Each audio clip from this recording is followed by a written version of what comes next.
Good morning, and welcome to our Wednesday, August 5th meeting.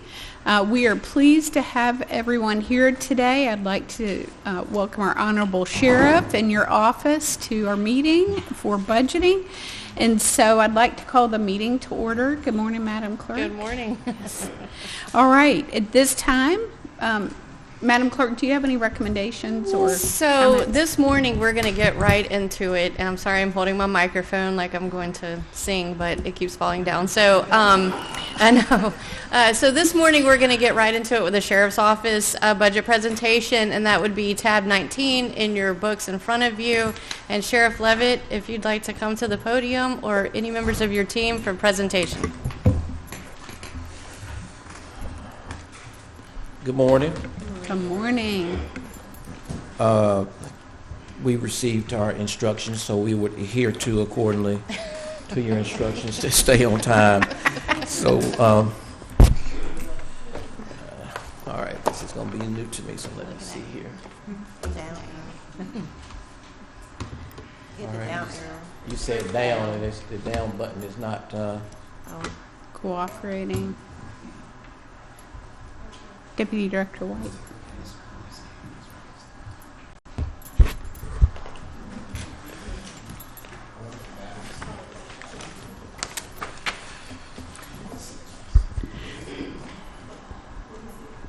While we're getting that handled, Chief Sanders, will you make an announcement about the boil advisory and the water main break for us, please? Here.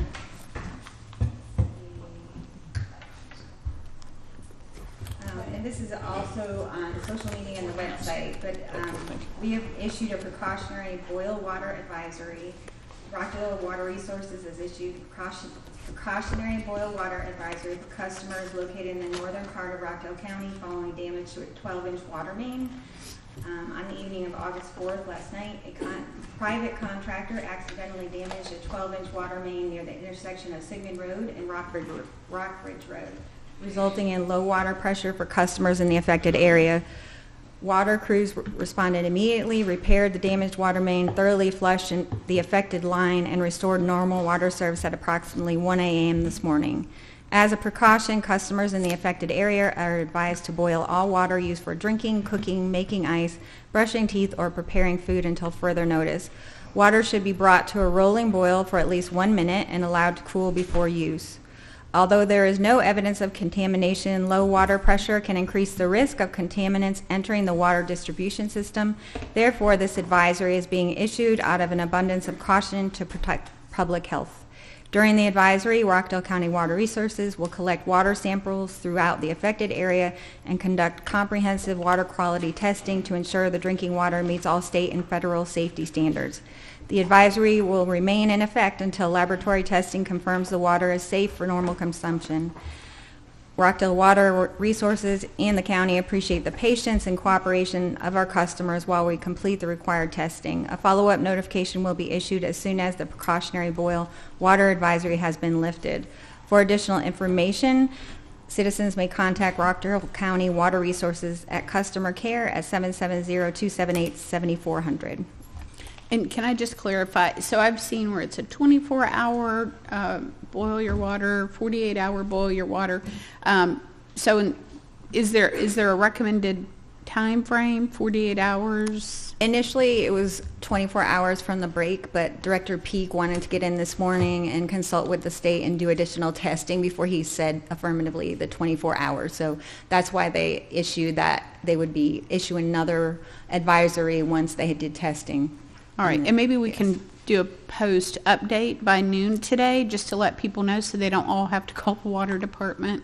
Right, yes, and okay. It's on social media, it's on the website, it's actually a pop-up. You can't go to anywhere on the website without seeing that. Excellent. It's been issued as an emergency text to any affected property owners, so we'll do the same as an update. Okay, so at noon today they can expect an update? Yes. Okay, yes. Thank you. All right. Yes, I was trying to fill my container to water my plants when all of a sudden there was this little tiny drizzle of water. Yes. All right, Sheriff. All right, so first of all, I want to take the opportunity to just say in case I don't get to do it at the end, to say thank you for taking all of the elected officials and department heads' budgets under consideration. I know that this is one of the challenging parts of your jobs. Of course, it's definitely one of the challenging parts of our jobs as well, to present some much needed things that we all need. But I want to also make sure that I acknowledge the hard work and dedication that my staff done on this budget and operating within the means of the current budget that we have, and of course whatever budget that you decide that you would approve for us. So I want to again thank my staff for working on that and for their dedication and loyalty. So we're going to go straight on to page 5, and as you can see, our overall total budget request is $37,415,344. That is about a $2 million difference from the current budget that we're in. So for the public, the total operating expense for 2026, as you can see, is $9,249,102. We're asking for an additional million, which will bring that to $10,286,77. For the personnel, apparently I don't have the updated copy. What? Oh, okay. All right. It probably says you want less money. I was looking over this thing last night, all week long. All right. Okay. They definitely don't want me to present those numbers to you. Here, will you put... That was a little scary. So I don't get all that confused. Okay.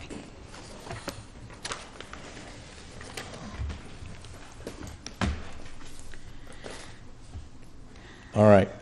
So let's redo those numbers. Our current 2026 operating expense is $9,249,102, and we're proposing $10,286,77, which is a $1 million difference, as you can see. Our total personnel services benefits is $25,260,693, and we're proposing $30,633,608, which is a $5 million difference. So our total proposed that we're asking for those two is our overall total budget is $40,919,685. And how many officers or personnel members do you have? Do you know? Oh, that's, do we have? Okay, so this is a number that I hate to continue to discuss. It's confusing to me, but we were just discussing this, I believe it was yesterday, and we're showing that we're allocated for 284.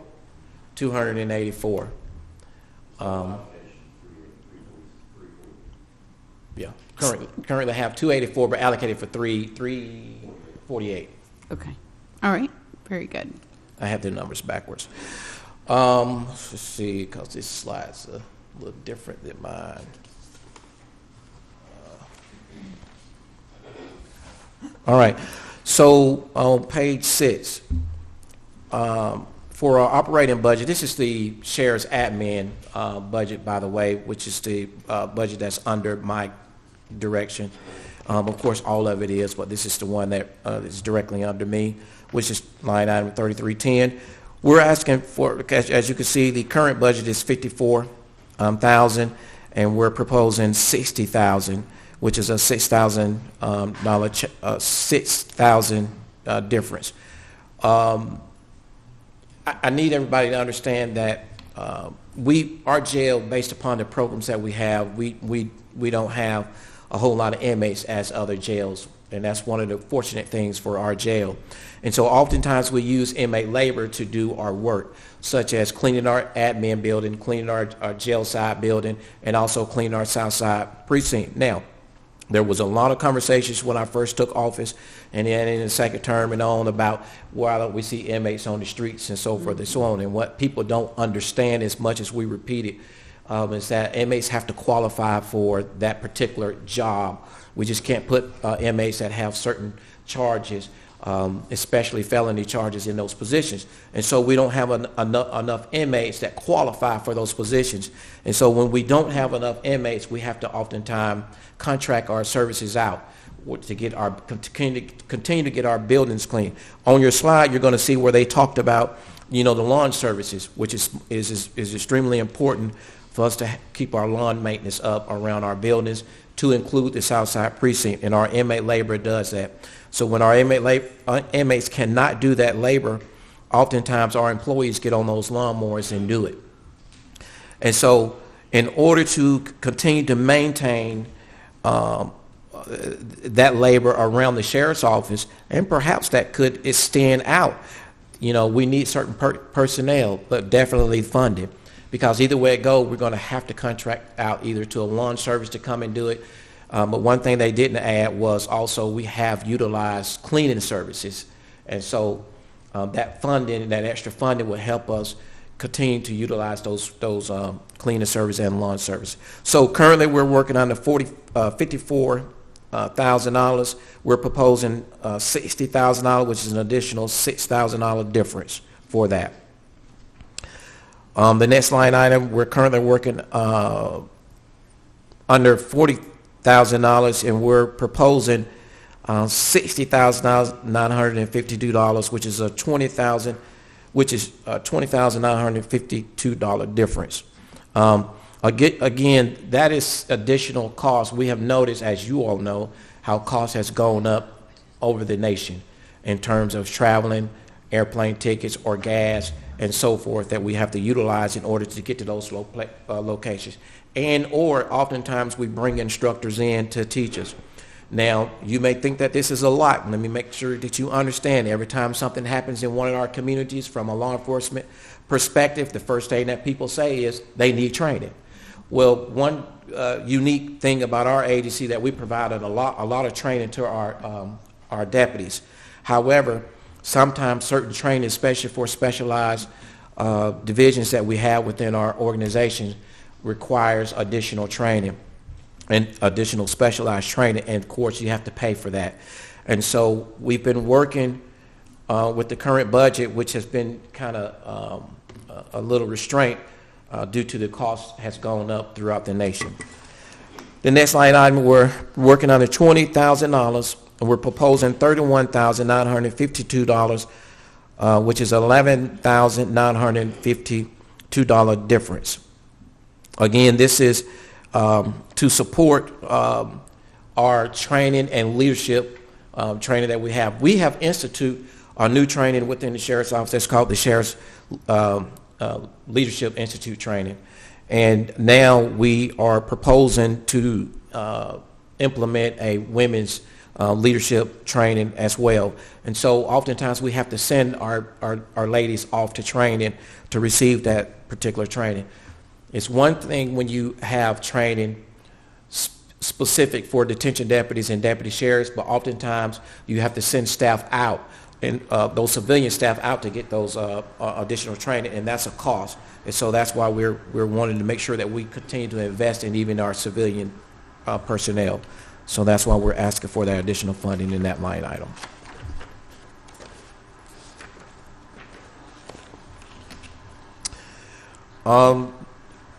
The next page, which is page 7. Oh, well, we kind of went over that. I think it's 8.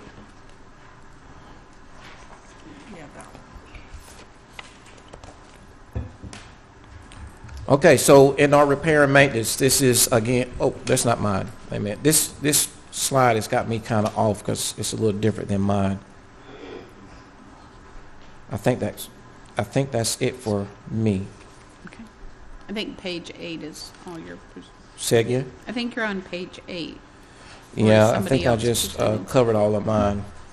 Here, you want this one? I did? Okay. All right. So that closes all of mine up. Before Okay. I call, I had it in order. I think it was Major Thomas that was in. It looks like from this slide, is it still you? It's you. Major Tate's next. So do you have any questions for me? No. Okay. Thank you. All right. Major Tate?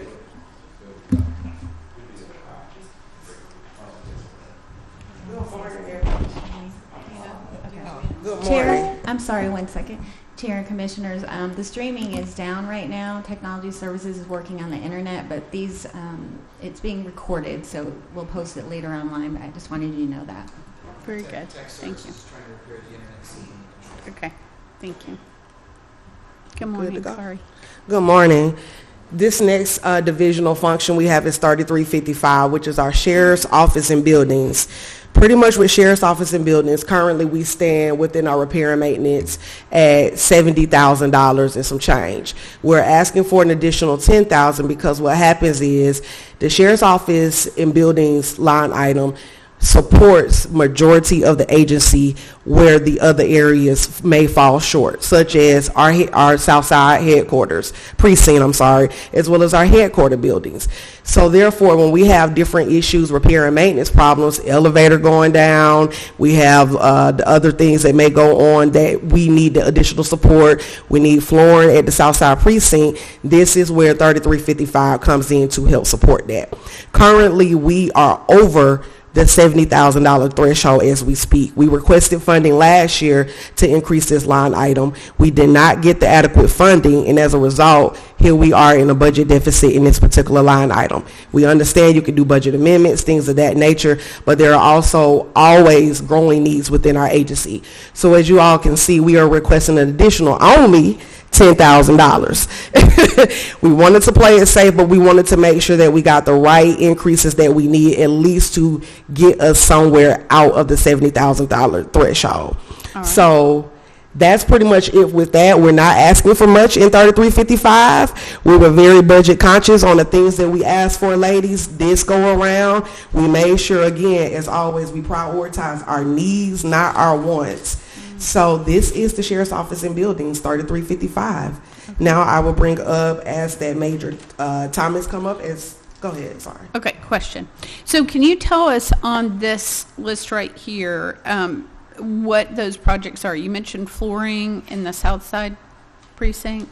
Yes, so when you have things like your HVAC, your AC that goes out, or like I stated, the elevator that may go out, those particular items come out of 3355. Okay. For repair and maintenance. There may be other things that take place within the grounds of the sheriff's office because we have different buildings. We are responsible out of this particular budget area to take care of those needs. And something can cost as low as $5,000, as high as $12,000. Another example is we had a sinkhole that you all may be familiar of. This was an expense from last year, but because the work was not finished and there was a modification, in January, the money was taken out of this budget. So that was about $13,000 that came out of this budget that should have came out of last year's budget that put us into a negative realm as far as 3355, as an example. Thank you. Major Thomas, who is our Law Enforcement Bureau commander, he will come up and present his particular divisions. Thank you. Thank you.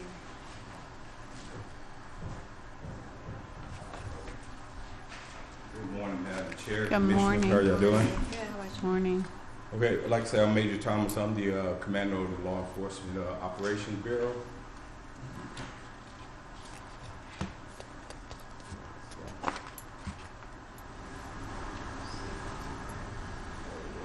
Down, okay. Okay, I'll be discussing the operational need for the Law Enforcement Operations Bureau. That consists of our Uniform Patrol Division, our Criminal Investigation Division, and our Support Services Division.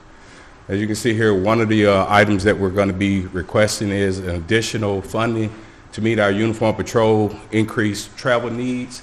As the Sheriff just stated, training is something that we're constantly hearing in the news from the public and everyone. Officers need more training. In order for us to get them to that training, there's going to need to be the dead horse travel funding to go to these trainings. The additional funding that we're requesting for the Uniform Patrol Division is $5,000 to the 11 that we're allocated right now.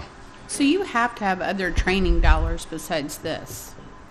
For the Uniform Patrol Division, that's what we're allocated in our budget for them to go to training. So that's the only funds that are expended on travel, on training? For training, yes. for that Okay. division. Like I said, we have a total of 6 divisions in the whole Right. agency. I have 3 of them. This right here is the allocation for the uniform patrol only. Okay. These are the deputies that go out, do our patrolling here, answer the service calls and stuff like that, and all the Yes. special They operations have a units. very important job, Yes, ma'am, and absolutely. we appreciate them. Thank you.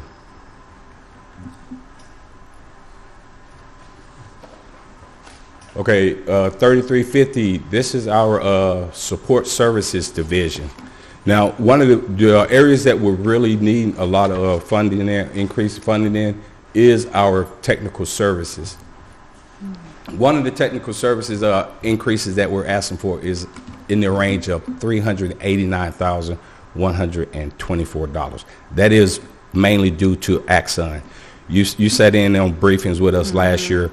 Axon is the vendor that we use, and their expenses are going up. They go up every year, like with anything else that you purchase. This right here is equipment and stuff that we have to have funding for, because we have to have body cameras, deputies have to have their tasers, we have to have in-car cameras whenever they go to a call. All these things are recorded because they're public access, and this is stuff, it protects our deputies and it protects the public. And the Axon contract that we got due to the increases, this is the amount that we're asking to increase in our professional services for IT purposes. And didn't their contract have an escalation amount? So every year it's 3% Yes, ma'am. or something like that? And so do you know what percentage this represents, or? The percentage that it It's increased, just is this the whatever. total percentage for the Axon? For the entire, I think it's a 3-year or 5-year contract. This represents the increase per year by that contract. Okay. Okay. Okay, the next one is for our support services requiring additional funding for repairs and maintenance to ensure that equipment and the facilities remain in an optimal condition. We're addressing infrastructures, any type of necessary upgrades that we need, and to make sure that all of our vehicles, command vehicles, and all our patrol cars are operational. And I'll discuss more as far as on the repair and maintenance for vehicles later on in the presentation. I have a question about this number. I don't know if this has been double checked, but on this number up here, it's almost a 40% increase. And I don't think that's within the contract. So For maybe Axon? double check that, yes.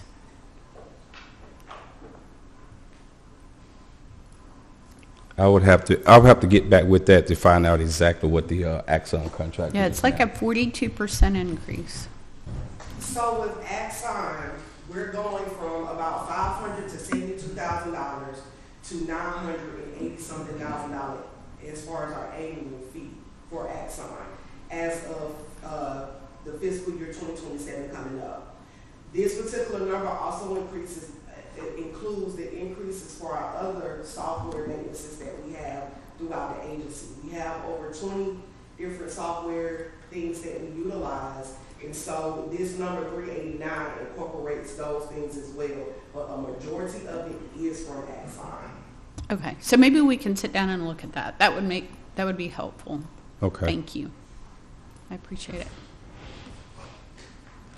3320 is our criminal investigation division, and of course, just like with the other one, we're requesting an increase in traveling, because our criminal investigators, they have to, this is one of those specialized units that the sheriff was talking about that have a special task, and they need special skills and training to go out to perform their jobs and their duties.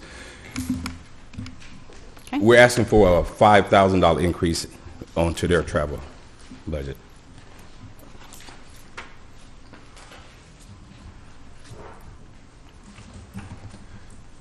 Next, I'll be followed by Major Tate, and he'll be covering the judicial services and the jail bureaus. Thank you. And also, I want to thank you and the sheriff for your help with code enforcement and citizen concerns. I really appreciate the collaboration. Absolutely, ma'am. That's what we're here for. All right, thank you.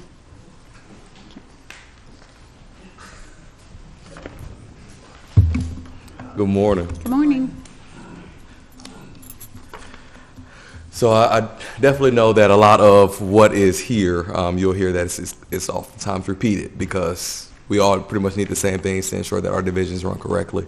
But I am Major Tate. I oversee the jail bureau, which includes the jail and the courts, civil warrants, records, transport, things and such. So with that said, the first thing that's up, first line item that's up top is going to be our technical services line item. This line item actually supports the extraditions within the Judicial Services Division. On average, the Judicial Services Division spends approximately $1,000 to $5,000 depending on the distance of the extradition. That is per extradition, that's per person that we pick up. During the 2025 fiscal year, we actually did do a process change. We were originally requiring our deputies to go in and actually do the extraditions, but we now have a transportation company do it. The reason why we did that was because it actually saved us overall. When the deputies go, we have to have at minimum 2 deputies to go. We have to pay for hotels, we have to pay for flights or rental cars. We also have to pay for overtime and per diem for food. So we found that it was actually cheaper on the agency to use a transport company. So with that being said, per OCGA 17.425, it is required for the Sheriff's Office to handle extraditions. And with that is said, we do need additional funding for that line item. As it currently stands, we are allocated $31,941, and we are requesting an increase on that of $8,000. I might watch too many crime shows, but I thought the agency that wanted them to be extradited would pay for that or come and get them. So that is correct. We are the ones that want them. Oh, okay. I'm sorry. I missed that. I Yes, ma'am. must not have been watching those crime shows enough. Okay. Sorry about that. Yes, ma'am. I thought maybe somebody requested and then we had to send them. So, Okay. so Thank the you for that extradition clarification. process is if they're out of state, they are picked up. They then are ran to see that they have a hold out of our county. They contact us. We then go and we get them. You go and get them. Yes, All right. ma'am. Thank you. Yes, ma'am. The next one is a travel line item increase. With that travel line item, we are allocated 43 employees in the judicial division. We have already requested additional 13. That is to include deputies and sergeant for the new courthouse. To adequately staff the new courthouse, that was the personnel that was requested. So we will need additional funding in that line item to support the additional staff that we have. To just kind of give a background, and it's going to go into the education line item as well. With those 43 employees, for education, we are allocated $5,000 for 43 employees, and these are the same employees that you are calling to come and assist you. If you are at the courthouse, if you are at your, they come and they secure these buildings, but we have $5,000 in education, and I do know that the county just highlighted some of our amazing employees around the county for education related achievements. With that being said, we value education, but this line item does not show that. Right. So 43 employees for a $5,000 line item. All right, but just to clarify, this says increase in the travel piece. So that's what- there's another line item of money allocated for education. So that's why I was indicated the travel and then the one directly under it. So Okay. with those being the two, they kind of work in tangent. Okay. If you are going for for training, you are likely going to be using the line item of travel as well. So that's why if you see one, you're going to always see the other. Okay. And this type of training is specified for the division they work in? That's correct. So all of the regular mandated training for all of the officers is still required Yes, ma'am. in addition? Okay. Yes, ma'am. Very good. Thank you. Lastly, on judicial, we have the small equipment line item. Again, with the new courthouse, and that's expanding, from pretty much 100,000 to 110,000 square feet. RCSO would definitely need some advanced equipment to support in the safety of that building. That being consisting of the pepper ball guns, the shields, and then beanbag less lethal options.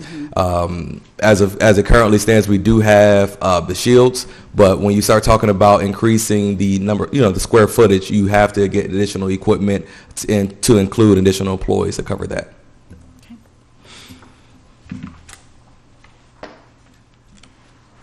And then that just explains what I just indicated. Going into jail. All right, the first one up is actually the professional services line item. We're requesting a $268,372 change. This line item is designated for our medical vendor. That's our medical contract. With the assistance of NAVCare, RCSO actually saves on average about 5 inmates' lives a year.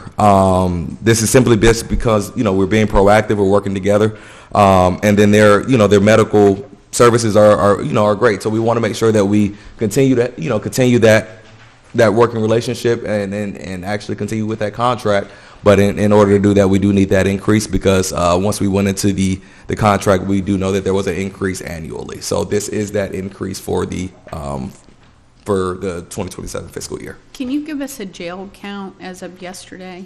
370. Okay. Yes, ma'am. All right. Very good. The next one is our repair and maintenance for the jail. We're requesting a $40,000 change. I cannot count on one hand the amount of requests that RCSO has submitted to the county.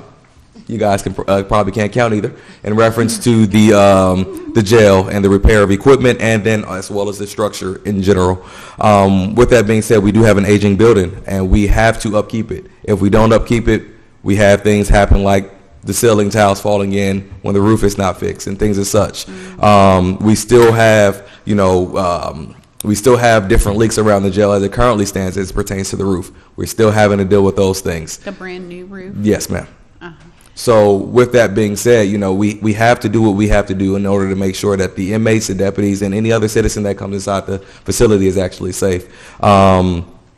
Just as an example, we have front reception AC unit that went out. It's $117,000 to repair. Where do you think that comes from, right? Mm-hmm. So if we don't have it, then we have, then we come to you all and we have our hands out, all right? So it's definitely important for us to increase that line item because it's the backbone of the jail.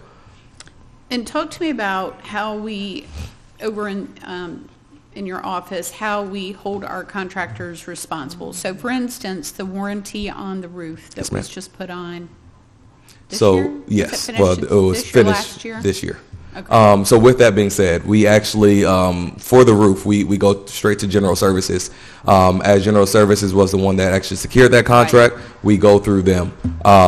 So every roof leak that we have our support services division contact General Services and they work that out. I'm not exactly sure as to what's being billed versus what's not being billed on the basis of when General Services come out because they do handle that. But I know on the basis of every time we have to replace ceiling tiles, every time, anything Sure. along with that does come out of our budget. Okay. And it would be helpful moving forward if we could make sure those invoices are seen by you just for overall making sure that we're holding the contractors to what they've agreed to. Yes, ma'am. So the new unit that's needed for where? Front reception, so that covers the jail. Jail front lobby, the front reception deputy area, and then down that hallway. We've actually had to relocate our deputy that works in the front because it's extremely hot up there. We couldn't have citizens coming up, and we could not have our personnel working in there.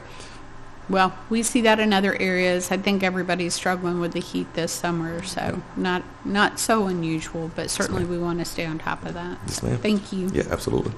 And then going into, again, the travel, and again, you're going to see that travel and education, those two things work in tangent. The jail is authorized 126 positions, and we are allocated $13,000 in travel. And then again, 126 employees and then $25,000 in education for jail staff. Again, these are the ones who covers the citizens of Rockdale's families who are incarcerated in the Rockdale County Jail. They do need adequate training in order to be able to do their jobs appropriately. What kind of training do you do internally now? So internally, we have defensive tactics. We have de-escalation training. We have so, you know, your use of force things. We have again, you know, your pepper ball guns. Your no, we do not have relaxing anymore. So we have the, you know, our taser trainings. We have all of our less lethal trainings, things as such. And then we also have the Rules of the Bash training. That program is actually, it was created to ensure that everyone, to include the deputies who are currently here and all new hires, are getting the exact same training. That is a 6-week program, and then they also have a continual qualification that they have to do annually to ensure that they are up to date on all the policies, procedures, and things as such. Okay. So what would, if you sent somebody to training, for the training you're talking about, talk about what that would look like for jail personnel in particular. So it all depends on the different training. We can just use that example. You know, well, not even say just jail, right? We can say a leadership training. We say Lieutenant Patterson, who was just recognized, went to leadership training. Captain Harris, you know how much that training costs? That's yeah. And that's from a line item of $13,000. Who else can go to training? And so that was just for you? That was just one person. There are an online training that is offered from different companies. Correct. However, you have to pay for it. We did have that at some point. They can go online and take that training and they get post credit for it. Okay. Yes, ma'am. So it's definitely, you know, it's a need. It's not, you know, it's not a want at all. I'm not going to sit here and tell you, hey, these deputies, you know, they don't need the training. They absolutely need the training. We see it every day in their routines. Well, and we want them to be educated. Talk to me a little bit about jail funds, and can they be used for additional training? Which jail funds? The commissary jail funds. So commissary that is collected from the inmates that cannot be used for deputy training. The inmate welfare account has to be used strictly for the benefit of inmates.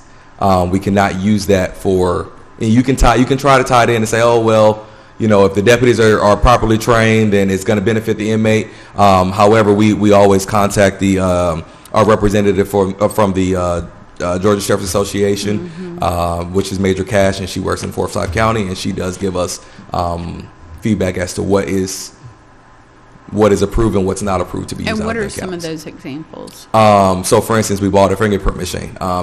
Fingerprint machine. Oh, okay. Fingerprint machine is used again for the inmates, right? When they are coming into the facility, we have to fingerprint them to ensure that, you know, they have the we're classifying them correctly and things as such based upon their history. Some of the other things that we use the inmate welfare account for is the purchasing of the clothing for inmates, supplies for inmates, things as such. Okay. Yes, ma'am. Okay. In all of our different funds, including the drug seizure fund, we make sure that we contact our representative, because that's one thing we're not going to get caught up on, spending on things that we're not supposed to spend on. And so when we get audited, that's why we don't get in trouble, because we're doing right. Can it be used for any medical or food expenses? Not the inmate welfare account. Okay. Well, in a sense, yes. I will say medical. Because medical, we do. They're sometimes charged. There are different fees when they go to medical and things as such, and we do pay that. And that you will see typically. I mean, those actually come back to the county. You'll see the charge for that. We get reimbursed. Yes. Okay, I see. Okay, thank you. And then I think that is it for me there. Any other questions on this? No. Just make sure. Oh, actually, no, not it. Sorry. We still have general supplies. All right, so general supplies. This is actually it's a very interesting line item. We use this. You know, we always say we use this just to support the jail. the things in which that are needed across the board, any type of supplies. But we also say that we use that same small equipment line item for the exact same, more so equipment based, but the general supplies handles our supplies, and we actually did remove, what was that, $60,000 from that top? That $60,000 that was removed from the general supplies? Yes, we asked for a budget neutral move last year because our supplies overall for the AHC was under the jail. We asked for those supplies, that $60,000 to be moved over, but it was taken instead of just doing a budget neutral move. So not only did we lost it in general, but we did not do that. And again, You used an acronym that I didn't understand. So, Budget neutral, no, not an adjective, a acronym. Something H. Okay, all right. but again, that line item does support us paper wise. Any type of supplies. You're talking about sanitary supplies, things and such. That line item does cover that. Okay. Down. All utilities, I'll just kind of cover those together: water, sewer, Okay. natural gas, electricity. As you know, in your house, it goes up. The jail is a 24-hour operation. It constantly increases. At this current juncture, we have, just as an example, for our natural gas, we have $4,470 remaining for the year. This is not something that we can control. This is something that it's out of our, so it's definitely out of our control. The jail has to run. Lights have to stay on. When the kitchen employees come in, they have to cook. We have to have, flushing toilets. We have to have working water. You wouldn't imagine the uproar we had yesterday with the Yes. water being out. Should've been- Right. So Sorry. these are definitely necessities. Moving down into food services, we did just do a amendment for the contract. They did request a 3.8, which is the API. So they did request that. That's the annual influx, and they did request that. So that is reflecting of that as well. A $3.8 million increase? 3.8%. Oh, 8%. Yes, ma'am. Okay, Yes, very ma'am. good, very good.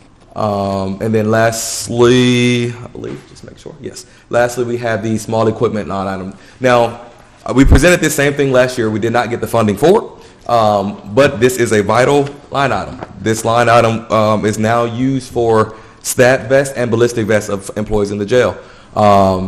We used to have a grant for it. That grant is no longer existing. So with that being said, we do need the ballistic and stat vests for employees inside of the jail. Have yours worn out? I mean, Well, they expire. They do have an expiration date. So Okay. as they expire, we do have to get new ones. As new employees come on, we do have to order them if they don't have any down and support services that actually fits them. But we I also see. want to make sure that those vests are sized to them, because a vest that is too big or a vest Sure. that is too small is actually a safety hazard. So yes, those vests do expire. They do have a shelf life, and then also we do have new employees coming in and out.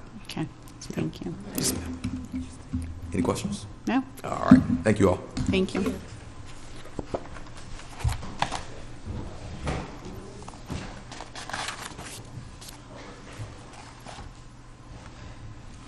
Good morning. Good morning. How are y'all? Good. Good.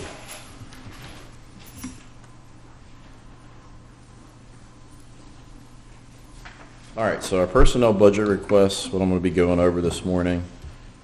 Start with part one on page. If you'll introduce yourself Oh, for the record. I'm Lieutenant Burrell with Rockdale County Sheriff's Office. I'm the Chief of Staff for the Sheriff's Office. Thank you. Page 24, personnel budget request. We're requesting one HR generalist. That will be a new position. We currently have one part-time that is temporary. In order to share the load with our increasing HR responsibilities, we would like to add one more person full-time. One fiscal officer for our finance unit. They do have increasing responsibilities, as well as we're trying to get more grant funding opportunities. So being able to move around some of those responsibilities within our finance unit to give our staff more time to work on those other projects, such as the grants. Our social media specialist, we currently have one PIO. She is inundated with all of the interaction that she has with our social media platforms, as well as being on call 24/7 to respond in order to greet the media and brief the media on situations that evolve with the sheriff's office. So in order for us to adequately take down her workload and have somebody dedicated for that social media presence, which I think is very important, we would like to bring on one new position for a social media specialist to be able to focus on that, as well as some of the projects that we engage our staff on. We're starting to find that we need to be reaching out to our staff more, developing some of those programs and being able to capture when our employees do well, right, and share that with the community. Bring some of the humanization into the community interaction with the sheriff's office, and that's one of the projects that she would be working on, or that position is working on. We do have somebody in that position. Again, it is a part-time temporary position, so we don't want to lose that. One of the things that we've done with the sheriff has authorized us to do is take some of our positions and reclass them for those temporary positions. But again, they're only part-time and they are temporary in nature. So we've, temporary, very important word. So that social media specialist, just like that HR generalist that we have, those two positions are temporary. So are you asking for a full-time person in addition to the temporary person? If we're given the full-time position, we would reallocate that temporary position back to where it came from. So we would be replacing that part-time temporary with a full-time, and then that position would go back because we did reclass some of our detention and certified deputies to make these part-time positions. Okay. We are asking for one accreditation specialist. As you know, we have been working on our accreditation both with the state as well as our other programs in order for us to focus on maintaining our accreditation. We need to have the proper staffing that can audit that process to make sure the documentation's correct, that make sure we're in line with the accreditation standards. So we would ask for an accreditation specialist, a new position for that. Who handles that right now? It's Investigator Goodhall. She falls under OPS, Okay. Office of Professional Standards. We're asking for one new position for a forensic analyst. We currently have an increase in the types of investigations that are supporting CID, and being able to have somebody solely dedicated for the forensic analysis of crimes as they occur gives us the ability to help solve these crimes and investigate it properly. So we're asking for that forensic analyst position to be added in order for us to expand our criminal investigations division. Within the Uniform Patrol Division, we're asking for 3 accident investigators.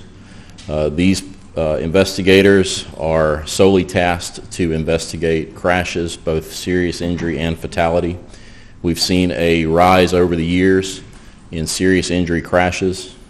I'm sure everybody in this room could say that we have a speeding issue because the sheriff is constantly receiving complaints from our citizens, right?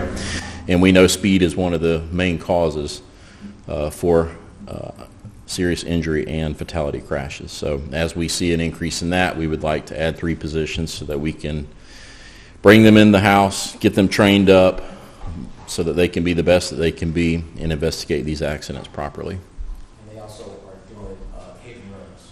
Yes. So as we all know, not everybody has insurance. Not everybody stays on the scene, right? And so our increase in hit and run cases will also be investigated by our accident investigators. And who currently handles those responsibilities? Right now it falls on our traffic unit, which is, I think, consisting of 2 people right now. And they are, for lack of, they're overwhelmed just because there's so many cases they can barely keep up. They're And doing what they can. When does Georgia State Patrol step in? So we try to handle as much as we can within the sheriff's office. It's a service to our citizens that we should handle these cases. If we get to a point where we don't have personnel that we can allocate to handle these situations, we will lean on GSP, the Georgia State Patrol, to support those responses to the serious injuries, the fatalities. I think GSP has enough going on for us not to have to turn over a hit and run case. But if it involved a serious injury or fatality and we needed their assistance, we do have a partnership with them. Okay, very good. We're asking for one position for a property evidence technician. The more we do, the more we collect, right? The more interaction that we have with our citizens, we're seeing an increase in our property and collection, as well as being able to maintain proper custody of the items that we take in as evidence and seize and find and so forth. So we'd like to add one person to be able to help maintain that process. We're asking for one administrative manager. This is for the jail. Some of the other divisions have administrative managers to help with the daily processes in and out. So we would like to make sure that we're even across the board and add an administrative manager for the jail to support the jail bureau. One new position for system analyst. As you know, we maintain our own technology, and that can go from the computers in the cars to computers at all the workstations, as well as our camera system, both in the headquarters and Southside Precinct, as well as the jail. And you know the jail is a big undertaking in and of itself. So we'd like to add one system analyst to help with those service tickets, to be able to work on the technology that we have in-house. Let me elaborate a little more on that. Out of all the positions that we're asking for, I hope that you take all of them under consideration. However, this one is an extremely important one. One of the reasons is we have two people assigned to that. We have gone back and forth with the Board of Commissioners under the last administration before about, well, why don't y'all contact the county and have them come over? Well, you know, we have done that, and we do that from time to time, but you have to remember those employees are sort of inundated with the entire system of the county. And so although that may sound like a good idea and we make those calls, in fact, one of the system analysis, I just saw a little change in her mood, and I asked her what was going on, and she told me she's just burnt out. And she's actually the manager of IT. So I had a conversation with Lieutenant Burrell about giving her some time off. How do we bring the county in to assist?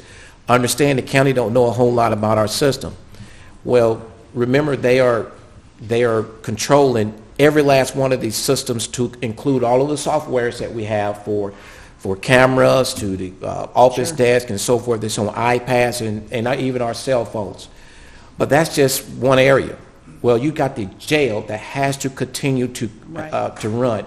It is important that the system over in the jail continues to run, not just the computer system, but also the jail control areas where that employee has to make sure that those doors are operating, but more important that we can get those inmates out on time, because if they have a release date in the computer and the computer's not up and we're having to wait, then that can cause all of us some trouble if we don't release that inmate in time in terms of lawsuit. However, this one position, if we can get it approved, will strictly be assigned for the jail. There's no way that we can continue to work with the two employees and not one of those employees assigned strictly for the jail to make sure that all of those components are working. So I would extremely encourage you to please take that under consideration. So that would be your number one on this list. Well, I don't want to say, but I will tell you. I will leave you like this with it. Okay. That is one of the most critical and important positions in the sheriff's office. And you know, when you're talking about hacking and so forth, and our group works very closely with the county staff. So I will give them that. They work very closely with them. So.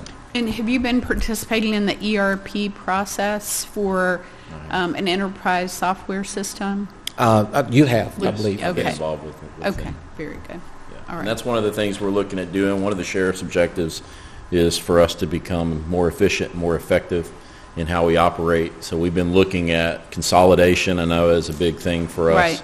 Right. It not only helps our staff do a better job more efficiently and more effectively, but it also is cost savings. Sure.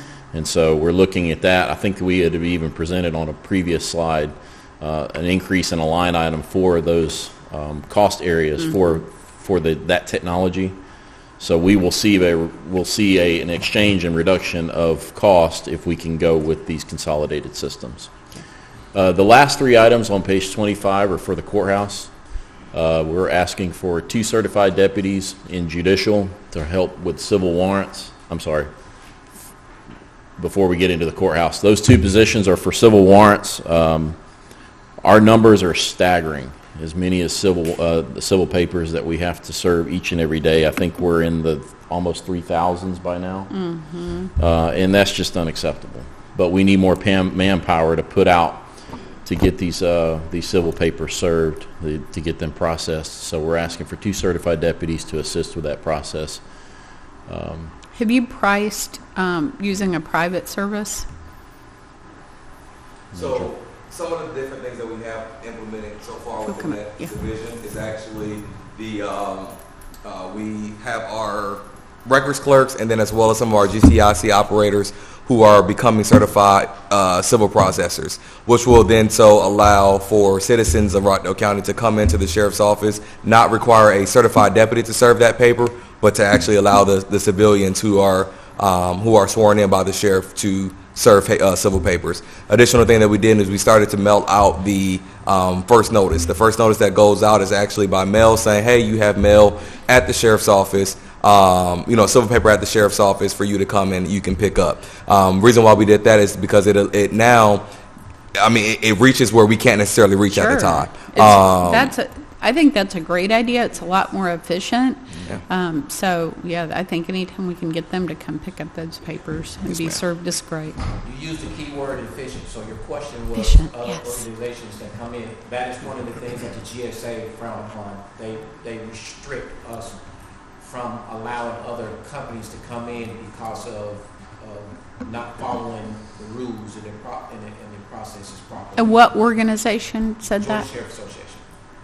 Well, they might have a reason for that. It keeps people employed in that branch, right? correct. So using an outside service could be a threat to jobs per se, or could be a number of reasons why it's said. But I was just wondering, if we're that far behind, it creates other issues. So I was just exploring options and cost savings. But I think certainly I don't understand the harm if you've got something to be served, that why we couldn't ask people to come in and get it. Well, there could be some liabilities to that. Now, do they assume a lot of the liabilities? To a degree, yes. However, who signs off on that? That sheriff of that county. And so that's some of the. I know they use that process in other counties where you can come and get your Who papers. signs off on that? The sheriff. A sheriff signs off on the civil processor's documents. But I thought you said your people were going through training for that. Yeah, but no, I'm answering your question when you said having other companies come in Right. and processes. So, and I was speaking of, that's why Georgia Sheriff Association frowns upon that for those reasons. All right. So 2 different conversations. One is the idea that you have to notify people to come pick up their papers, correct? And you're doing that, or you're training people to make that possible? We are doing that currently. We have With actually okay. already seen a reduction in the amount of civil papers. I think we're on track to serve 2,000 more. Yeah, we should. Get about 5,000 served this year. Compared to last year, we only served about 3,600. So we have seen a decrease already. Right. So that process is working. It is efficient. We do look to continue it. But yes, on the other hand, we are in the process of getting the GCIC operators and records clerks certified in civil processing. Okay. So they have the ability to serve, not just, because as it currently stands, it has to be a certified deputy. Right. But to have the civilians able to serve it as well would just be an increase. All right. So what you're saying right there is not in conflict with what the Georgia Sheriff's Association has an issue with. No. So they're fine with that. Yes. They have a problem with a third-party agency. Correct. Aren't you using a third-party agency now at some point? No. Not at No, all. ma'am. Not for that process. Not part-time people? No, ma'am. No. Okay. All right. But other counties do that. Yeah. Yes. Okay. And we also, when we are really backed up on papers, we also utilize every commander to go out and they're mandatory. Okay. Mandatory. Every commander, to include myself, I go out and serve civil papers. Okay. Well, I appreciate that. Yeah. That's good. So even with all those innovative ideas, we're still asking for those 2 certified deputies just to keep up with the growing trend of those papers coming in. Okay. So moving back to the courthouse, the new courthouse is going to require additional staffing. We're asking for 12 certified deputies and 1 sergeant for the new courthouse. All right. And one more question. Yes, ma'am. So I know we're going to have a large staff over there from your department office. Can you tell me, like, they don't have court every day, so I'm sure there's some other responsibilities. Can some of those team members also serve some You of wanna those speak on that, Major? warrants? As far No, as personnel? civil papers? If you have if the courthouse is open, no. I would not pull my staff from the courthouse when their main responsibility is to keep that courthouse secure. So even if the judge that they work with isn't having court that day, those people would still be required? That doesn't reduce my responsibilities and keep the courthouse secure. Okay. If somebody came in there, a criminal is not going to know if court is going on if they want to come and target someone. And so if I allocated those resources to go and do that and something happens, they're going to question, well, where was all the personnel? And they were out serving civil papers and warrants. And so I'm not willing to reduce the liability or responsibility and remove that staff just to do that. Okay. Well, like us, moving in the admin building, I think a lot of this is, wait and see what this looks like. We're going to have all kinds of, I'm sure, questions as we go forward. So, but thank you for explaining that. Can I say, as far as the courthouse personnel, the additional positions that we did request, we have said it, several times as far as this being for the safety and security of that facility for everyone who is inside of it. And if we do not have those positions, it is not our recommendation to open up the facility. Okay. All right, so that's our personnel budget request. 26 additional personnel has gone over so far. Okay. Anything else? Any other questions in reference to our personnel requests? No. Do we have, I know that you worked with a consultant for the staffing for the new courthouse. Do we have a letter in writing yet on those numbers? So yes, that was actually provided. The company did provide that. Stan Copeland. Yes. Also provide that, and then the I forgot what the other guy's name. And are you, But those were provided. okay. They gave 2 different recommendations, and then we also have our recommendation. Okay. Our recommendation actually has less staffing than their recommendation. Okay. And as we get closer to move-in dates, are there going to be any final walkthroughs with that? We do a walk there. Okay. Yeah. Okay. All right. Very good. All right, anything else? Thank you. Any questions? I Right. know we're running short on time, so we can Okay. just submit the CIP if we don't need to go over it here. Okay. That's That'd fine. be fine. Okay. All right. At this time, we will move to Chief. So, Oh, go ahead. are we finished with the sheriff's We are. office? Did y'all have anything else? Did you? There was one critical request Yeah. for capital that Okay. Major Thomas Yeah. wanted to talk about. Sure. Okay. Yeah, the one critical one that I want to talk on, even though vehicles are critical, right now we are in a critical state in one area with our vehicle, and that is our K-9 vehicles. Okay. I currently have 6 K-9s and we have 8 K-9 vehicles. Right now, there are only 3 operational K-9 vehicles. When I say 3, you could drive them, but the AC units are constantly going out on them, and the heat alarm systems are going out on them. That is an extreme danger for our K-9 partners. Sure.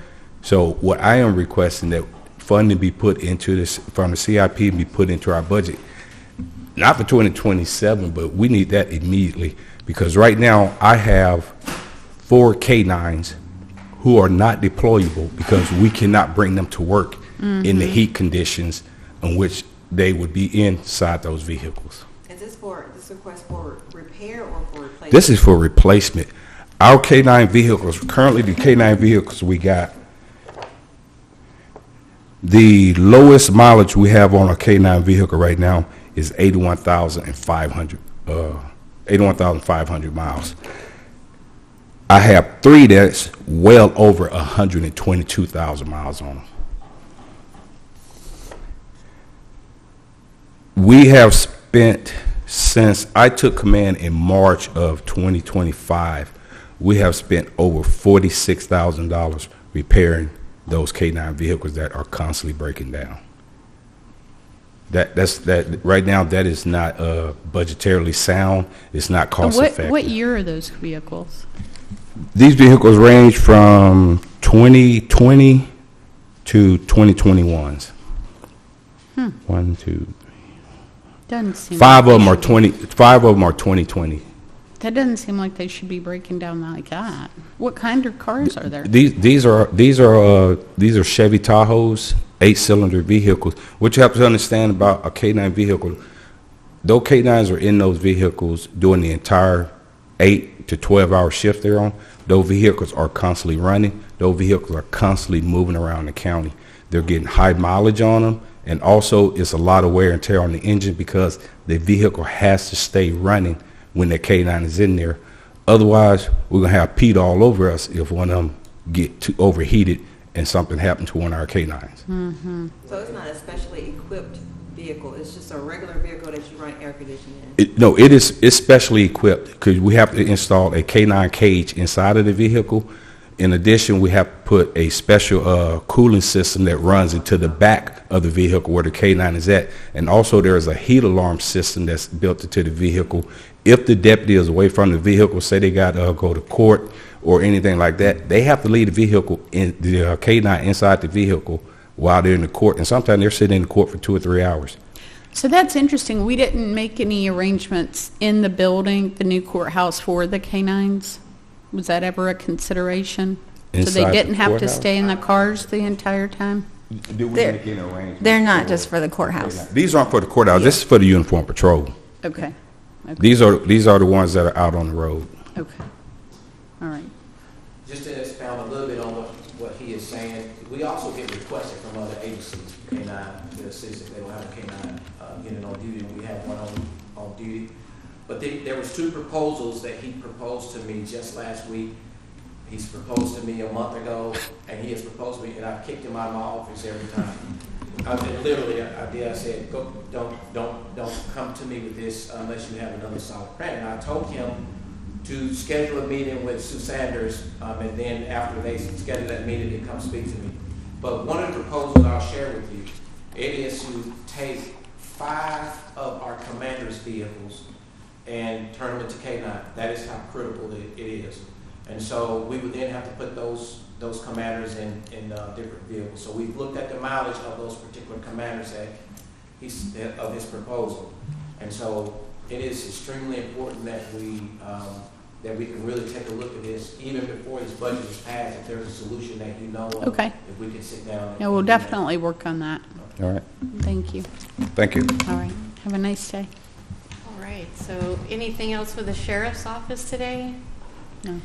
So I have a request, Madam Chair and Commissioners, that we take a 10-minute break so we can have the internet come back up. We've heard from Technology Services. Okay. They are requiring that we reboot the system.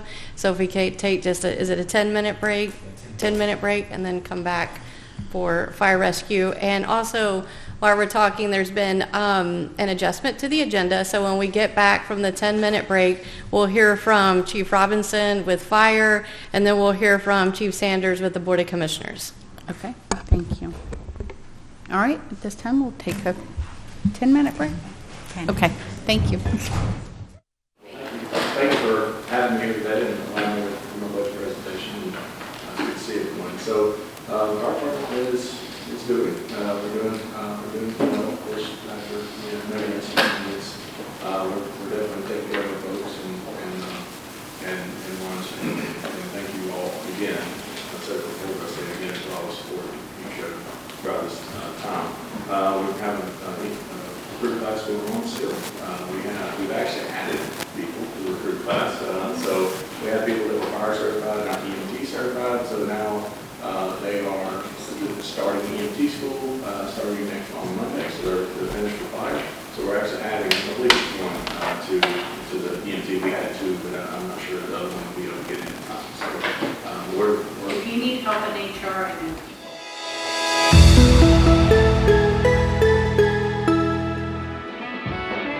Hi, I'm Jimmy Robinson, Fire Chief, Rockdale County Fire Rescue, and I want to go over a little bit about what we use our budget for. Rockdale County Fire Rescue is made up of 186 personnel, including the Admin and Operations Division. In the Admin Division, we have the Fire Marshal's Office, the Fire Safety Education Division, and all the admin staff. We also have the Operations Division, which is made up of the Training Division, Suppression staff, and the Maintenance Division. We have a very good fire safety education program. We've put in for some significant grants through both AFG, which is Assistance to Firefighters grants. They're all federal grants. We also put in for a fire safety education grant, which is all of those together, if we were to get them, would be well over several $1 million. So, of course, we're always looking for ways to save money, taxpayer money, by doing things such as applying for those grants. One of the big parts of the Fire Marshal's Office is the Fire Safety Education program. That Fire Safety Education program is the same program that goes out and speaks to schools and children to teach them about how to crawl low under smoke and how to check their smoke detector. Some of our medical calls, instead of bringing these trucks, a fire engine costs over $1 million now. We're looking at bringing a much cheaper truck out just to get the people there.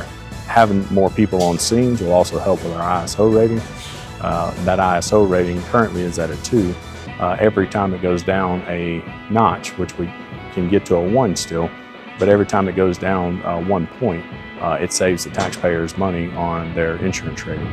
The other things that we've done this year is we've set up an ISO committee, and that committee is instrumental in trying to maximize the number of points. We're actually holding 3 EMT Advanced classes right now. This first class should put approximately 36 EMT Advanced out instead of basics. We have a Fire Marshal's Office, which also holds our fire safety education program inside of it.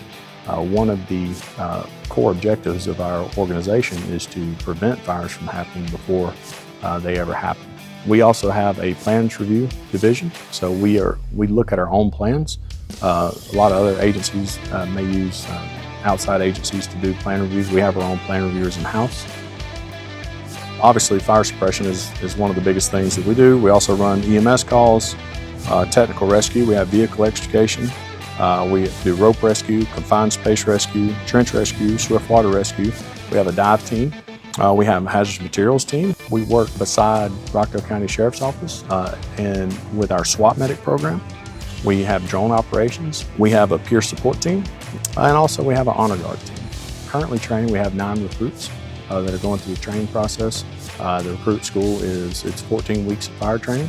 We are also conducting the first ever Rockdale County Fire Rescue Training Center. It'll be down on Smyrna Road. We broke ground on it approximately 2 months ago. It'll be a multitude of different training options that we'll be able to do.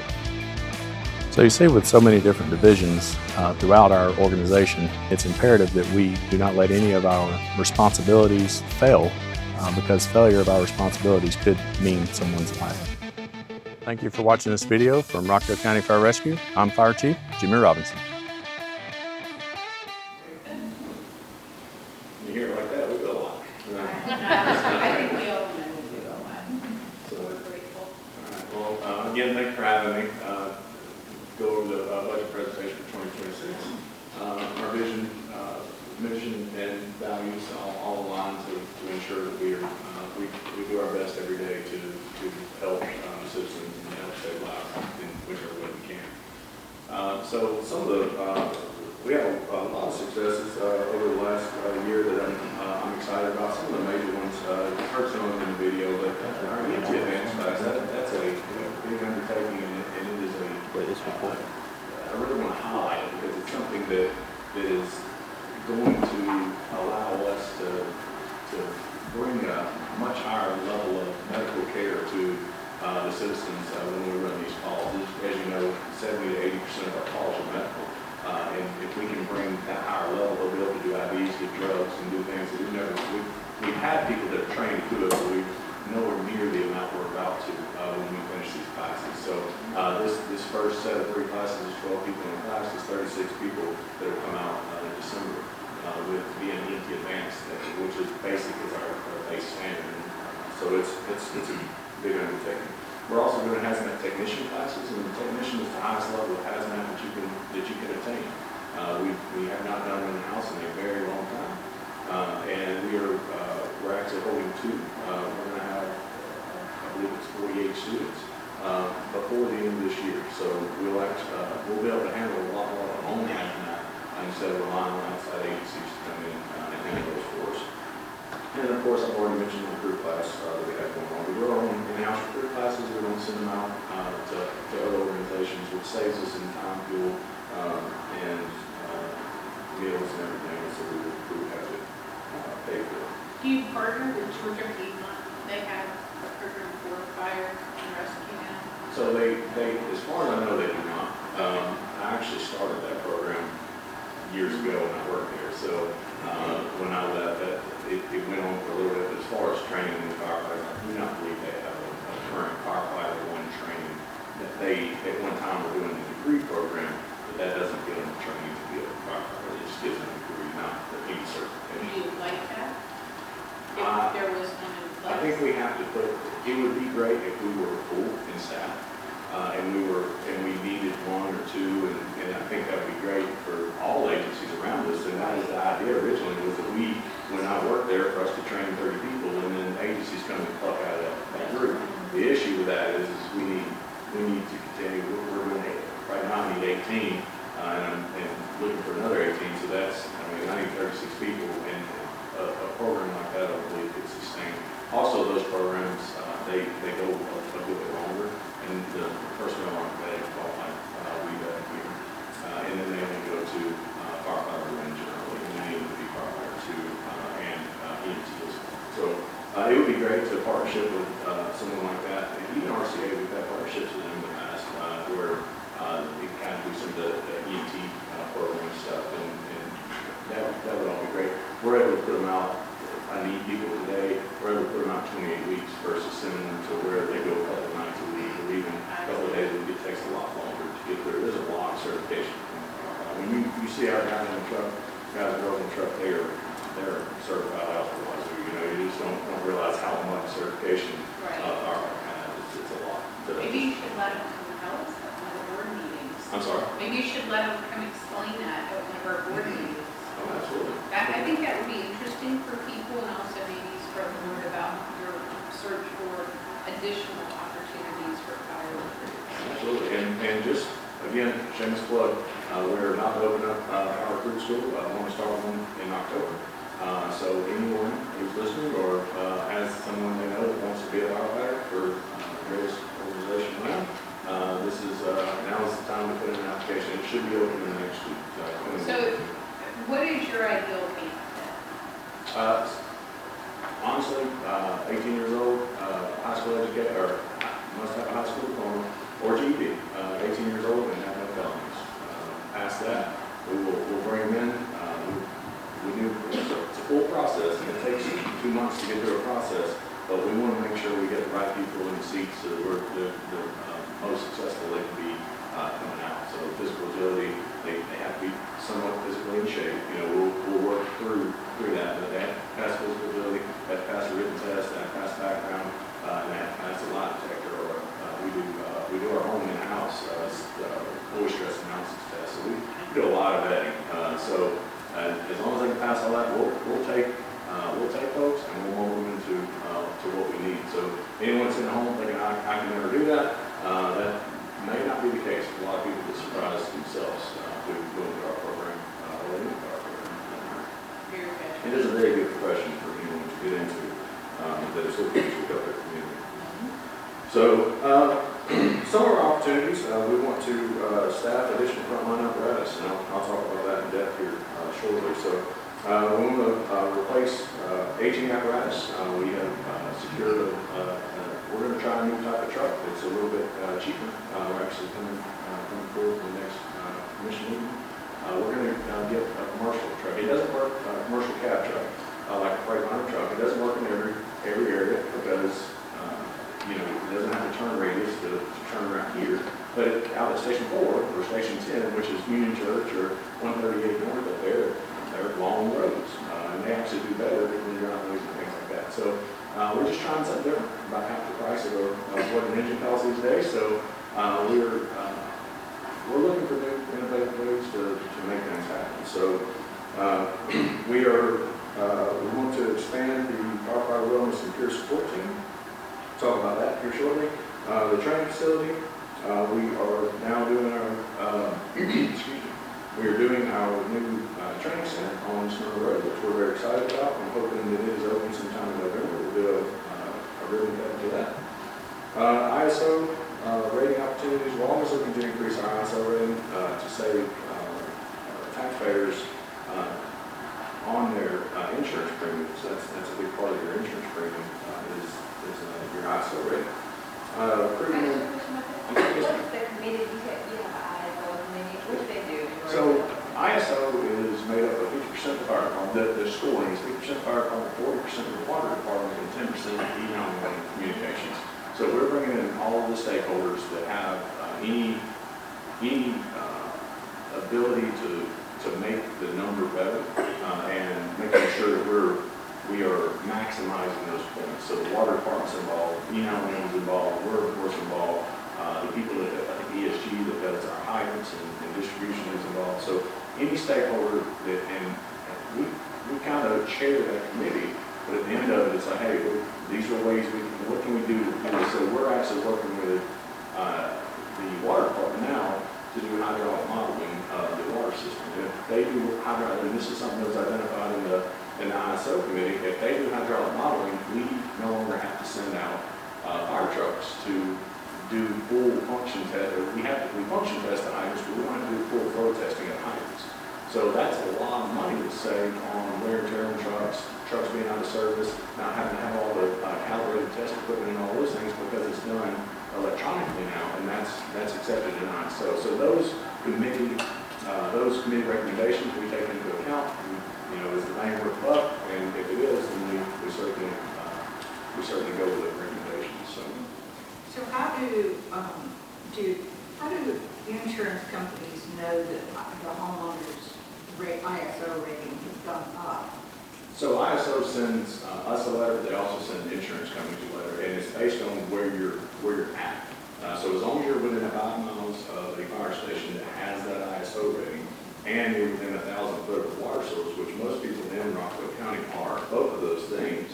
There are a few places it's not. 10 fixed a lot. Station 10, 138 fixed a lot of the problems with the Miller bottom and those things. But as long as you're within that, your ISO rating is reflective of whatever the rating. So ISO is very tech savvy, so they have overlays and all they send to the insurance companies. And when you call to get your insurance quote, that's one of the things they look up. Okay, well, you're in Rockville County, they're an ISO rating 2, so now your rating is based on it. And the whole thing is what's the chance of us putting out a fire in your house? That's what they're looking at. They don't care about the medical side. They don't care about anything. It's all about what's the one is can we put the house out, and 2, can you get out? So they give us a lot of points as well for our fire safety education program, making sure our community risk reductions, our inspections division, investigations.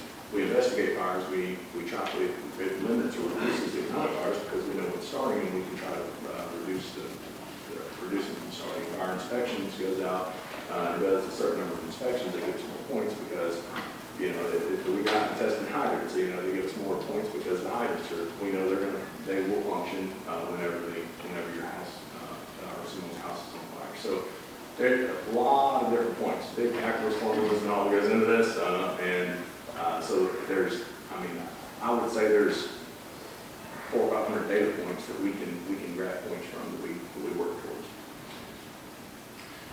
So one of our challenges is recruitment and retention of qualified personnel. I think that's with anyone. We've done a really good job doing what we can to retain the personnel we have. It's extremely expensive to as I just talked about, the training, the recruit school, the EMT school. If I get someone all the way through recruit school, and then they go to EMTA school, and they go to asthma technician, and I get them, their 5 years of service, and they're driving the fire trucks and those things. To lose that person is a major issue. So we have got to find ways to retain our personnel and make sure that we start gaining back some longevity that we've lost over the years. So we want people to be here. We want people to retire here in this organization. As a matter of fact, we have a retirement at 12 o'clock. If you guys don't have anything going on for lunch. Jamie Coggins is retiring today, so in Earl Powell as well. So. And where's that? Safe to egg. Okay. And how many years? James been here for 28 times. So he was lieutenant on the truck and he went over to be in logistics. Okay. And Earl's leaving as well. They work together in maintenance. They're two peas in a pod. So they're leaving together, but it's pretty interesting. And then one of our other challenges is rising apparatus costs. The Engine 7 that we put in service earlier this year, was ordered about 3 years ago. It was $780,000, I believe. We went to re-quote a very similar truck to that with very minimal changes. It was $1,035,000, and that's been within 3 years. It's all over the news. There's Senate hearings about it. There's all kinds of things about fire truck rising costs, and there's not a thing we can do about it other than try to find innovative ways to make this machine still go. Our trucks are very old, they're aging, we're doing better, we're getting there, but we've got to keep this going. And I always say it, I come up here and, it's easy to come up here and ask for a $60,000 car or something like that. Every time I come to you, I'm asking for $1 million. I know that's tough, but these trucks they're running their tires off. So, but and for that reason, I think it's an advantage for us to go ahead and order. You don't have to pay until you actually receive them in delivery. It's a money deposit. And we're it's a very unique way they process it. It is, and it's really hard to think in advance. So I need the money then, but I need a truck today, but I got to wait 4 years to get it, maybe 3 years. They're coming down a little bit, but then I'm going to need the money. Where am I going to? It's so hard to really figure out that Rubik's Cube of when everything's going to line up perfectly, and we'll have everything we need. So we do need to order some, and we're working on getting it for that. So one of our biggest initiatives for this year that we're going for, and mainly the only thing we're asking for 3 things. One of them is quick response vehicles. At one point, we had ambulances. The idea of those ambulances were to transport people. We should not be, we have nationally invested that we are in contract with to be the transport service. We should not be transporting, in my opinion, we should not be transporting people to the hospital. We cannot recover any funds for that. Legally, we cannot bill for services, and we should not be doing transport. We should be the fire department, and we should be going out and making sure as a medical first responder, which is what our license is for, we're there to first respond. We'll go all the way up to what our medical director allows us to do, which is IVs. It's all kinds of things that we can do. But transporting people from their homes to the hospital is not something we can sustain financially. That's why National's here, because they can build that billing mechanism. So, but one of the issues is every time someone has a near fainting experience or a seizure or a chest pain call or an abdominal pain or whatever it is, they cut their finger, we're sending a $1 million apparatus out with 4 personnel on it. And that's obviously a problem. But the bigger problem to me, and a lot of people don't see this, is that not only are we sending them out, and that's very expensive, but it also takes that truck out of service. When we go on a call and you cut your finger, and I'm waiting on National to get there, or whatever the transport service is, if they have to call mutual aid, and it's Engine 2 off Bell Road, that's their territory. And the next people to their territory is Union Church or Walker Road or Old Salem. So if there's a structure fire, they cannot leave. It doesn't matter if they just put a Band-Aid on it until they transfer the patient care to the transporting agency. They can't leave.